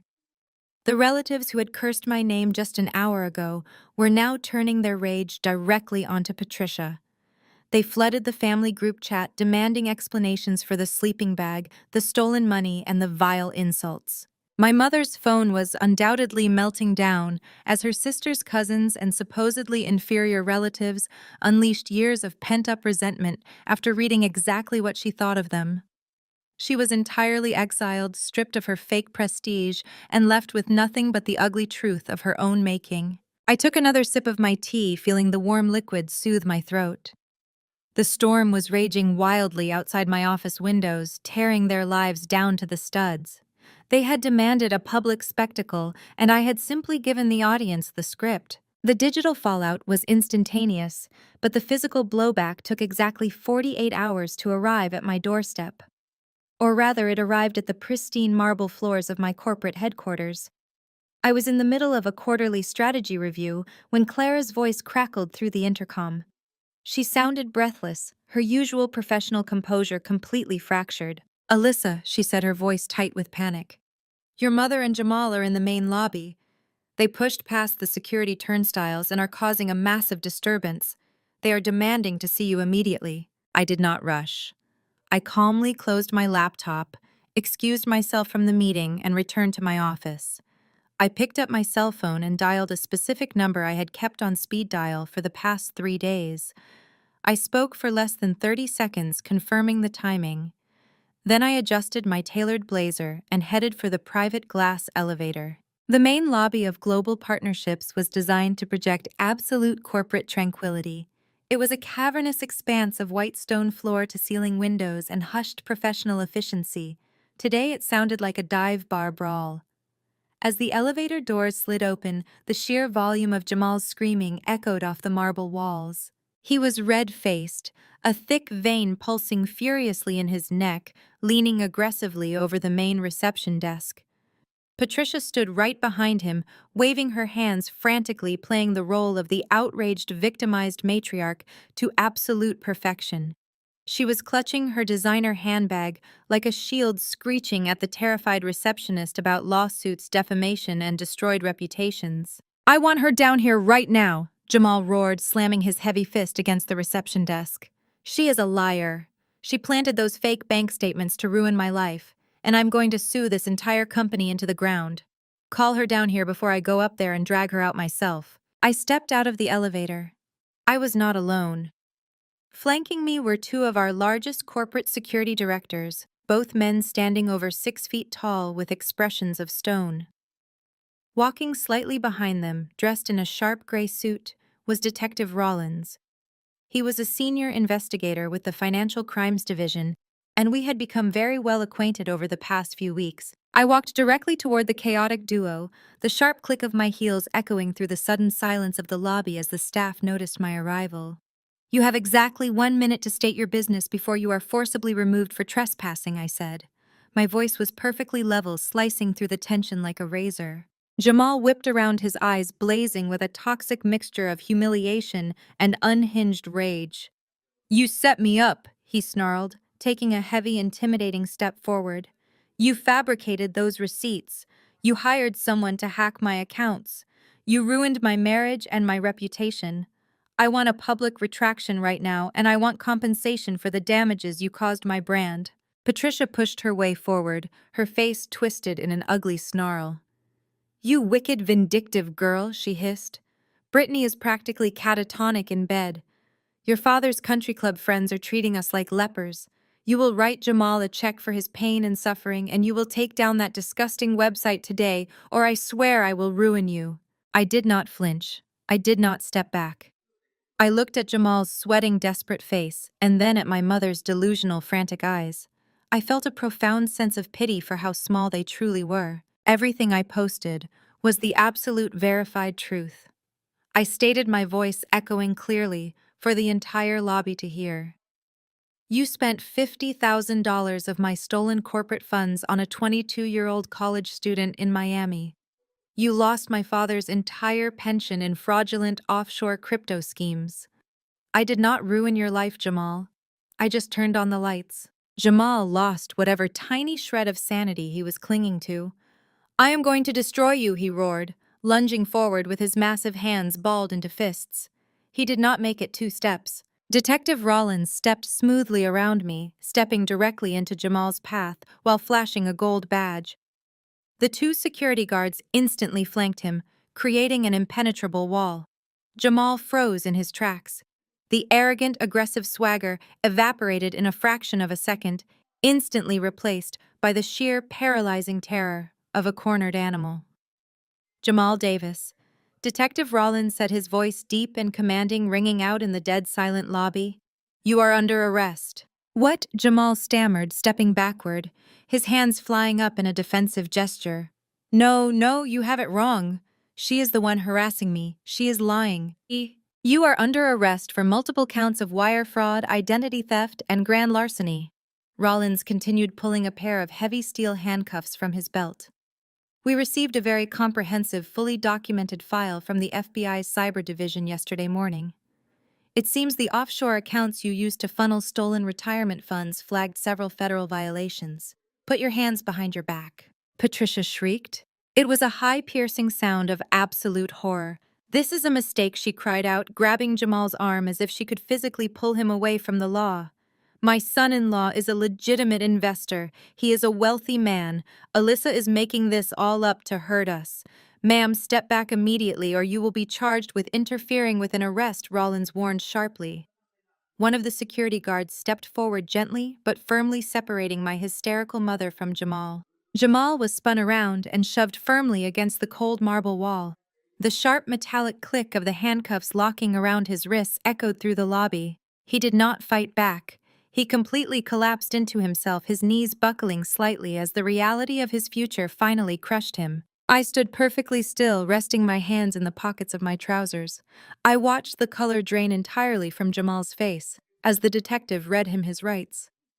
I watched Patricia sink against the reception desk, weeping hysterically, as her final desperate shield of delusion was violently stripped away. They had come to my sanctuary expecting to intimidate me into submission. Instead, they had walked directly into the trap I had meticulously laid for them. The game was officially over. The shock of the cold steel locking around his wrists snapped Jamal out of his temporary paralysis. The reality of his situation finally breached his thick skull, and his survival instincts kicked in. Unfortunately for him, his only survival instinct was manipulation. He violently twisted his shoulders, attempting to wrench himself away from Detective Rollins and the towering security guards.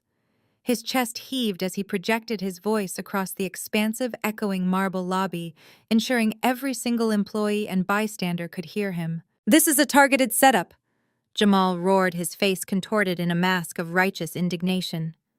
"You are all witnessing a blatant hate crime. You are targeting a highly successful black man because this corrupt corporate system cannot handle it. She fabricated these federal charges because she is a racist. She cannot stand seeing a black man out earning her and building generational wealth, so she called the police to lynch my career." The lobby fell into an absolute breathless hush. Several employees stopped dead in their tracks, their eyes wide with shock at the severity of the accusation. Jamal scanned the room desperately, trying to rally the onlookers to his side, playing the ultimate victim card to weaponize the public space against me. I did not flinch. I did not let his manipulative outburst hang in the air for more than a single second.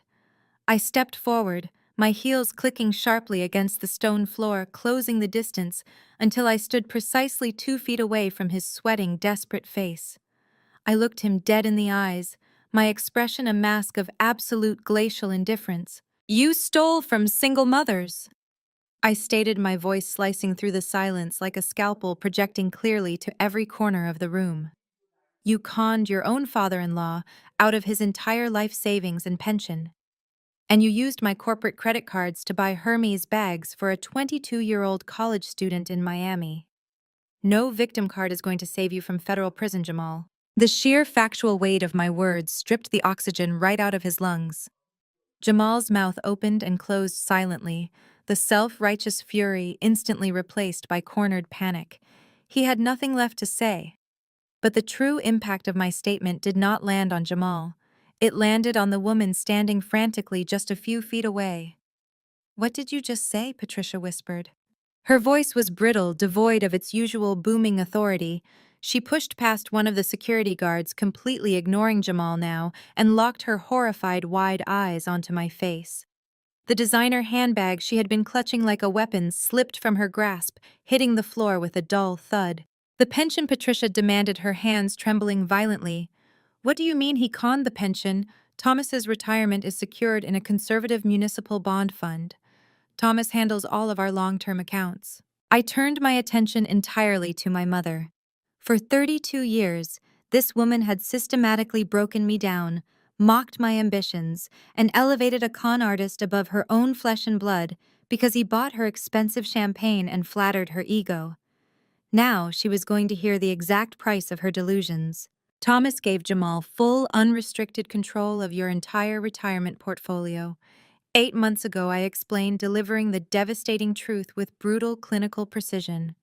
Jamal promised him a guaranteed 30% quarterly return.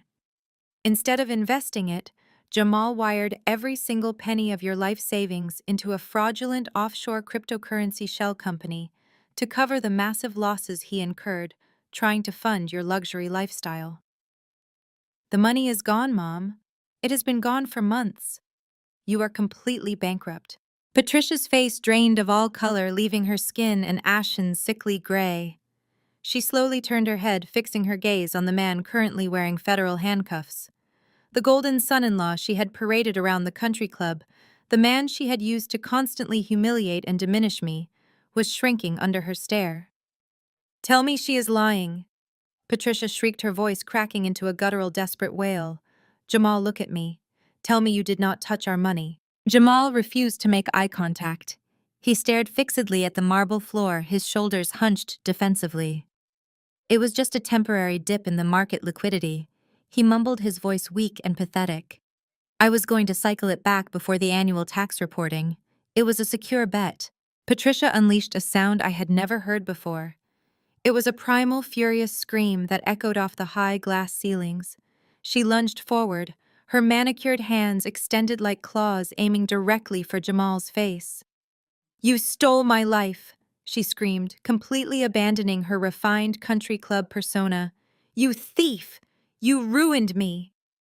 The security guards moved instantly, catching Patricia by the arms and dragging her backward as she kicked and thrashed, sobbing uncontrollably. Right at that moment of absolute chaos, the heavy revolving glass doors at the front of the lobby spun violently. Brittany stumbled into the building. She was breathless, her hair plastered to her sweaty forehead, wearing the same oversized gray sweatshirt from her manipulative online video. She had clearly sprinted from whatever cheap rideshare had brought her here, since the bank had officially repossessed her luxury SUV that morning. Brittany took in the catastrophic scene. Her husband was restrained in steel cuffs by a federal detective. Her mother was being physically held back by corporate security, sobbing about bankruptcy. And I was standing perfectly untouched in the center of the wreckage, holding absolute control over the room. "No," Brittany gasped, sprinting across the marble floor. "No, Jamal." She threw herself toward Detective Rollins, but one of my security directors swiftly stepped into her path, blocking her advance.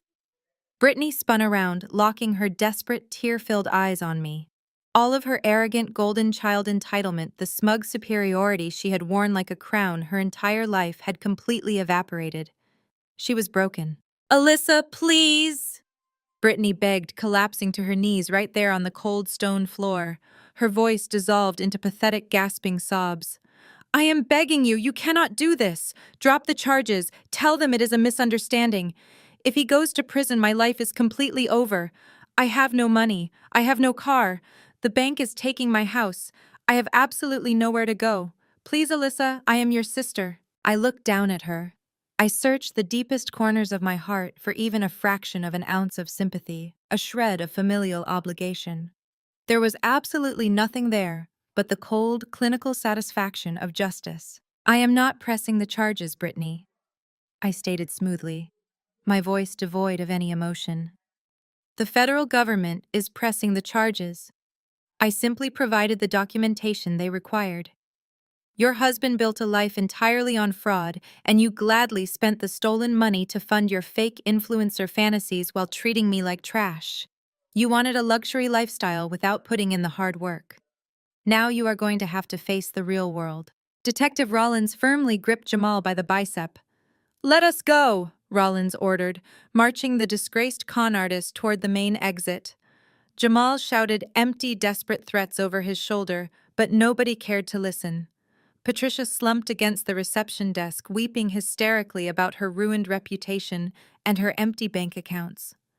Brittany remained on her knees, burying her face in her hands, wailing my name in a high, piercing tone. I turned my back on the entire pathetic spectacle. I walked calmly toward the private glass elevator and pressed the call button. The door slid open smoothly. I stepped inside, turned around and looked directly at the head of my security detail. Security. I ordered, my voice echoing one final time across the marble lobby. Escort all unauthorized personnel out of the building immediately. The heavy glass doors slid shut, sealing me in absolute perfect silence. Exactly 1 month after those elevator doors sealed me in my peaceful sanctuary, the final pillar of my parents' carefully constructed empire collapsed. I had received the official notification from my legal team shortly after my morning espresso. The bank had officially foreclosed on the Wilson estate. Without my silent monthly electronic transfers covering their exorbitant mortgage, their financial ruin had accelerated at a breathtaking pace. The bank had given them ample grace periods, but without my corporate salary keeping their lavish lifestyle afloat, the eviction was absolute and unavoidable. It was not a dignified exit. It was a chaotic, humiliating scramble. According to the private investigator my lawyer had kept on retainer to monitor the fallout, Patricia and Thomas were physically escorted off the property by local sheriffs. They had dragged their feet until the absolute final hour, utterly paralyzed by their own denial. They genuinely believed that somehow a miracle would save them. They believed their social status made them immune to the severe consequences of extreme debt. The reality check arrived in the form of marked police cruisers and a team of professional eviction movers. Patricia stood on the curb of the manicured lawn she used to brag about, surrounded by hastily packed cardboard boxes and black plastic garbage bags stuffed with her designer clothes. The bank had already seized her luxury sedan. She was stranded on the sidewalk of her elite neighborhood, entirely exposed. That was when Eleanor's silver Mercedes glided slowly down the street. The car slowed to a crawl. The tinted passenger window rolled down smoothly. Susan was sitting in the passenger seat, holding up her smartphone, actively recording the entire pathetic spectacle. They did not shout insults. They did not need to hurl any verbal abuse. Eleanor simply stared at Patricia, a sharp, vindictive smirk playing on her lips, while Susan captured the ultimate destruction of Patricia's social facade. They pointed, laughed softly, and drove away, broadcasting Patricia's ultimate ruin to the entire country club group chat. Her social execution was complete, irreversible, and thoroughly documented. Sitting amidst the physical wreckage of their lives, Patricia turned to her family for support. Instead, she found a mirror reflecting her own terrible parenting. Brittany was not helping. She was sitting on a trash bag full of shoes, weeping hysterically because she had chipped a manicured nail while trying to carry a heavy makeup case. With Jamal sitting in a federal detention center awaiting trial for wire fraud, Brittany had been forced to crawl back to our parents. She offered absolutely no solutions, no comfort, and zero survival skills. She just demanded that Patricia fix the situation. She demanded to know why they could not simply rent a luxury condo downtown. She whined about the heat, the physical labor of moving, and her permanently ruined social media career. Patricia looked at her golden child, the daughter she had worshipped and elevated above me her entire life, and finally realized she had raised a helpless, entitled parasite who viewed her parents only as an endless ATM. Thomas was no better. My father sat on a taped-up moving box, staring blankly at the empty driveway. He was a completely broken man. The pension he had worked his entire life to build was gone, vanished into the ether of Jamal's offshore crypto scams. He had allowed his wife's vanity and his own passivity to blind him to the truth. He had enabled the abuse of his eldest daughter to keep the peace in his household. Now entering his senior years, he had literally nothing to his name. He lacked the energy to even comfort his crying wife. By nightfall, they had relocated to the only place that would accept tenants with obliterated credit scores, massive debt, and zero proof of income. It was a cramped, dingy two-bedroom apartment in a rundown complex on the industrial outskirts of the city. The contrast was devastating. The thin walls were stained with years of nicotine smoke. The cheap linoleum floors were peeling at the corners, and the harsh, flickering fluorescent lighting illuminated every grim reality of their new existence. There was no space for Brittany's overflowing wardrobe. There was no mahogany study for Thomas to retreat into. There were no marble countertops for Patricia to lean against while sipping imported wine. They were forced to step over each other in the narrow, suffocating hallway. The intense proximity forced them to finally confront the toxic, boiling resentment they had been hiding behind closed doors for decades. The absolute breaking point arrived 2 days later. The electricity in their new apartment flickered and died. Patricia had failed to pay the basic activation deposit for the utility company, completely unaccustomed to managing actual bills. Sitting in the sweltering, pitch-black apartment, listening to Brittany sob uncontrollably in the next room while Thomas sat silently in the shadows, Patricia finally broke. She pulled out her cell phone. The battery was at 10%. She opened her contacts and stared at my name. For 32 years, she had viewed me with absolute contempt. She had called me a cold, calculating sociopath. She had actively tried to ruin my career and my life. But starvation, darkness, and complete social annihilation have a unique way of crushing a narcissist's pride. I was sitting at my pristine glass dining table reviewing a highly profitable new partnership contract over a glass of sparkling water when my personal phone began to vibrate. I glanced at the glowing screen. Mother. I let it ring 4 times, letting the anticipation build before sliding my finger across the glass to accept the call. I did not say hello. I simply breathed into the receiver, waiting in perfect silence. Alyssa Patricia's voice crackled through the speaker. It was a sound I had never heard in my entire life. It was small, fragile, and trembling. It was completely stripped of its usual venomous authority, reduced to a pathetic whisper. Please do not hang up. I remained perfectly silent, letting the agonizing dead air stretch between us, allowing her to feel the immense weight of her desperation. We have nothing, Alyssa. She choked out a raw, humiliating sob, breaking her sentence. The house is gone. Thomas is barely speaking to me. Brittany just cries all day and refuses to look for a job. We are in the dark. We have no food. I know you hate us. I know you have every right to despise me after everything I did. But I am begging you.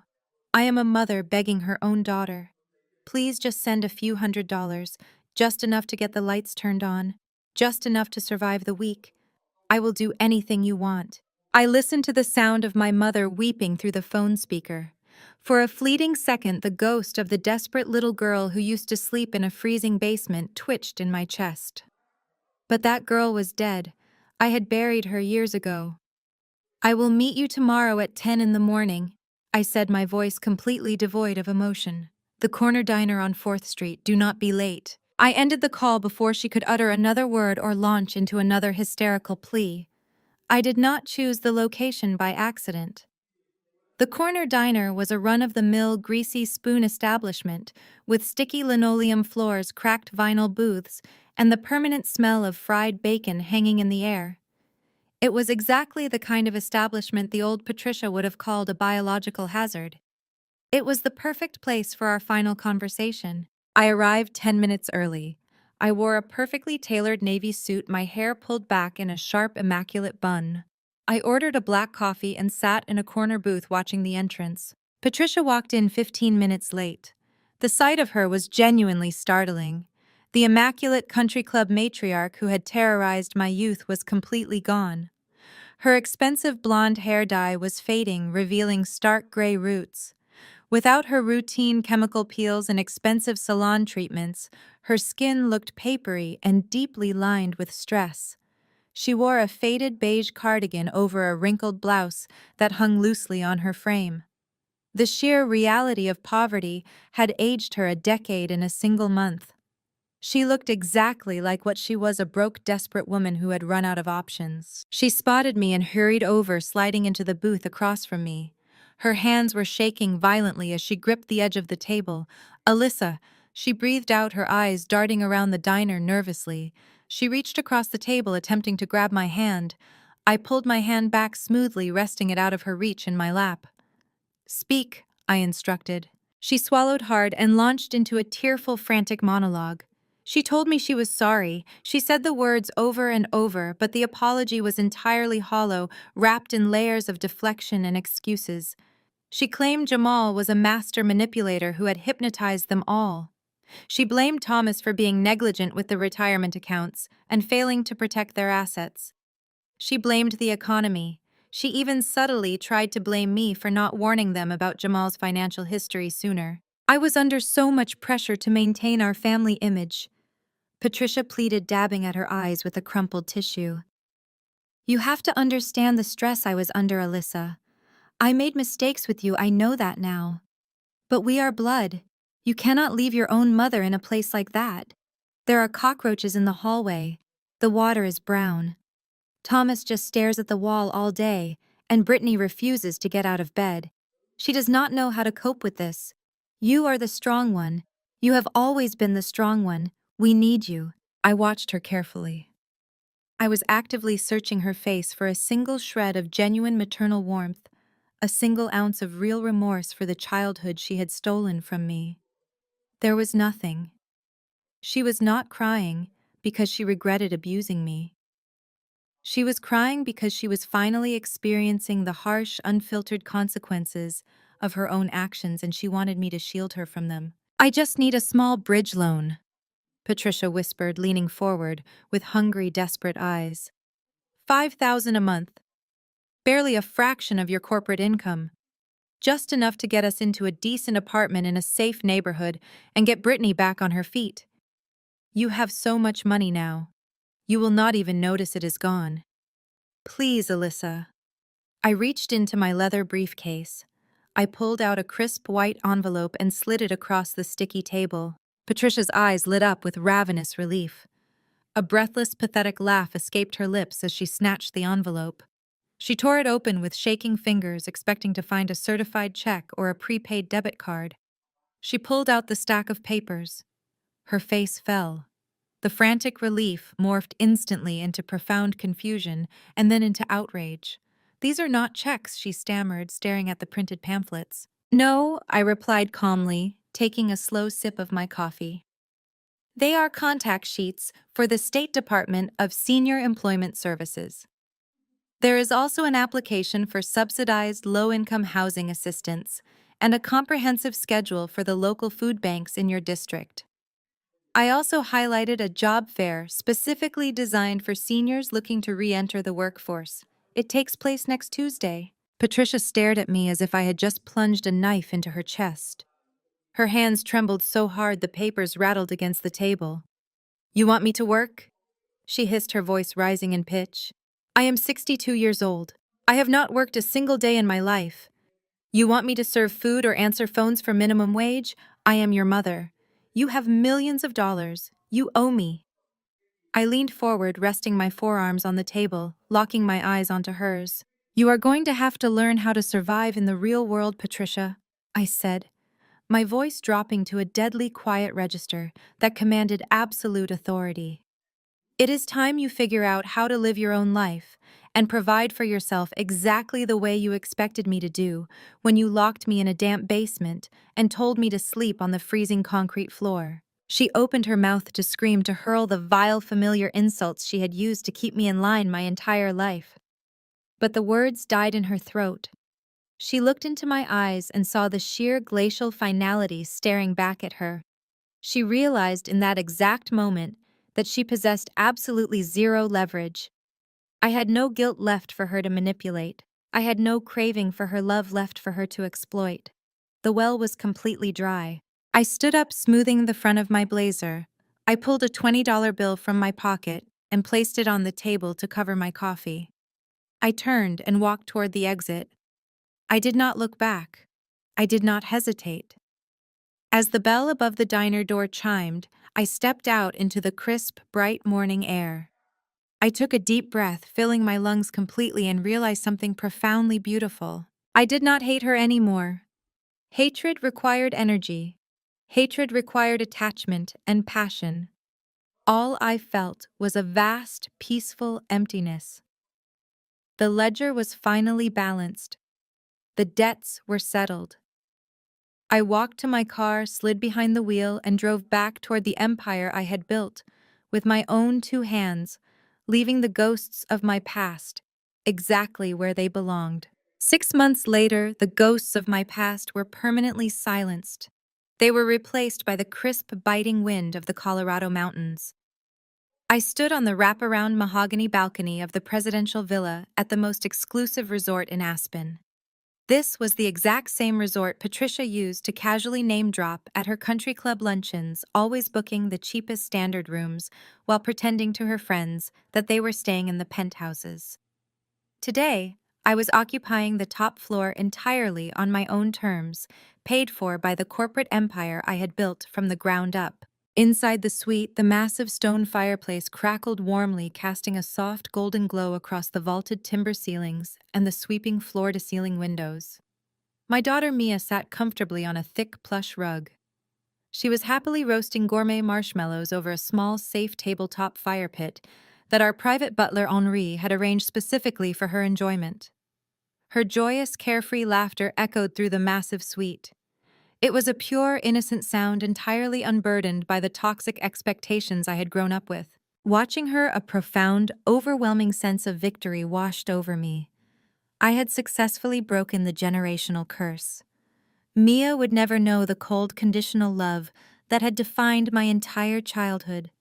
She would never be measured against a golden child, and she would never be forced to earn her right to exist in her own home. She was cherished simply because she was mine. She was served like a tiny queen, and we were enjoying a life of absolute peace. I stepped back inside the warm suite and closed the heavy glass door against the winter chill. I took a slow, deliberate sip of my rich, dark hot chocolate, letting the deep warmth spread through my chest as I looked back out at the jagged, snow-capped peaks. A lot had changed in half a year. The silence on my personal cell phone was the most beautiful sound in the world. There were no more frantic, demanding text messages. There were no more manipulative voicemails begging for emergency wire transfers. The financial parasites had been completely severed from their host. Jamal was currently serving a lengthy sentence in a federal penitentiary for his wire fraud and embezzlement schemes. Brittany, permanently stripped of her stolen luxury and fake influencer status, was now working double shifts at a local retail store, learning the brutal, exhausting reality of minimum wage labor. And Patricia, the woman who had demanded $5,000 a month just to maintain her delusions of grandeur, was now clocking in daily as a greeter at a big box hardware store. Thomas remained in that dingy apartment, finally forced to live within the absolute limits of his own passivity. I did not feel an ounce of pity for any of them. I felt absolutely nothing.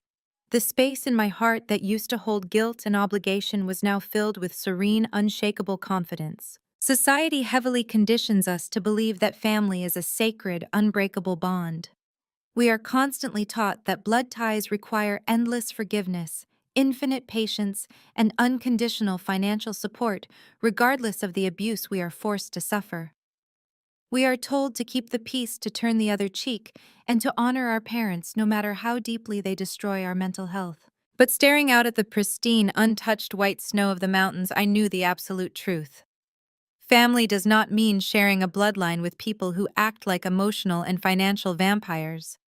Family is not a group of people who drain your resources and your sanity while secretly hoping for your downfall so they can feel better about their own failures. Real family consists of the people who protect you. Real family uplifts you, cherishes your ambitions, and celebrates your success without a single trace of toxic envy. I had transformed myself from the discarded, overlooked scapegoat into the absolute architect of my own destiny. I was no longer the girl sleeping on a cold basement floor. I was a woman holding the keys to the presidential villa. The empire I built was finally untouchable, because its foundation was no longer compromised by misplaced loyalty. I had taken back my life, my finances, and my dignity. Protecting yourself from toxic people is never an act of selfishness. It is the ultimate act of self-preservation. You do not owe your abusers a comfortable life simply because they share your last name or your DNA. Sometimes the sweetest, most devastating revenge is not a grand screaming confrontation in a crowded room. It is not about filing lawsuits or destroying their property. The sweetest revenge is simply cutting off the supply. It is about walking away, locking the door behind you, and leaving them to face the brutal, unfiltered reality of their own incompetence. Have you ever had to draw a hard line and cut toxic family members out of your life? How did it feel to finally choose your own peace of mind over their endless demands? Share your story in the comments below. If my journey from betrayal to absolute freedom resonated with you, please hit the like button and subscribe for more stories about surviving toxic families and taking back your power. Thank you for listening, and always remember your peace is your most valuable asset. Never let anyone convince you to sell it at a discount. The most profound lesson learned from this story is that sharing a bloodline does not obligate you to endure endless toxicity or financial exploitation.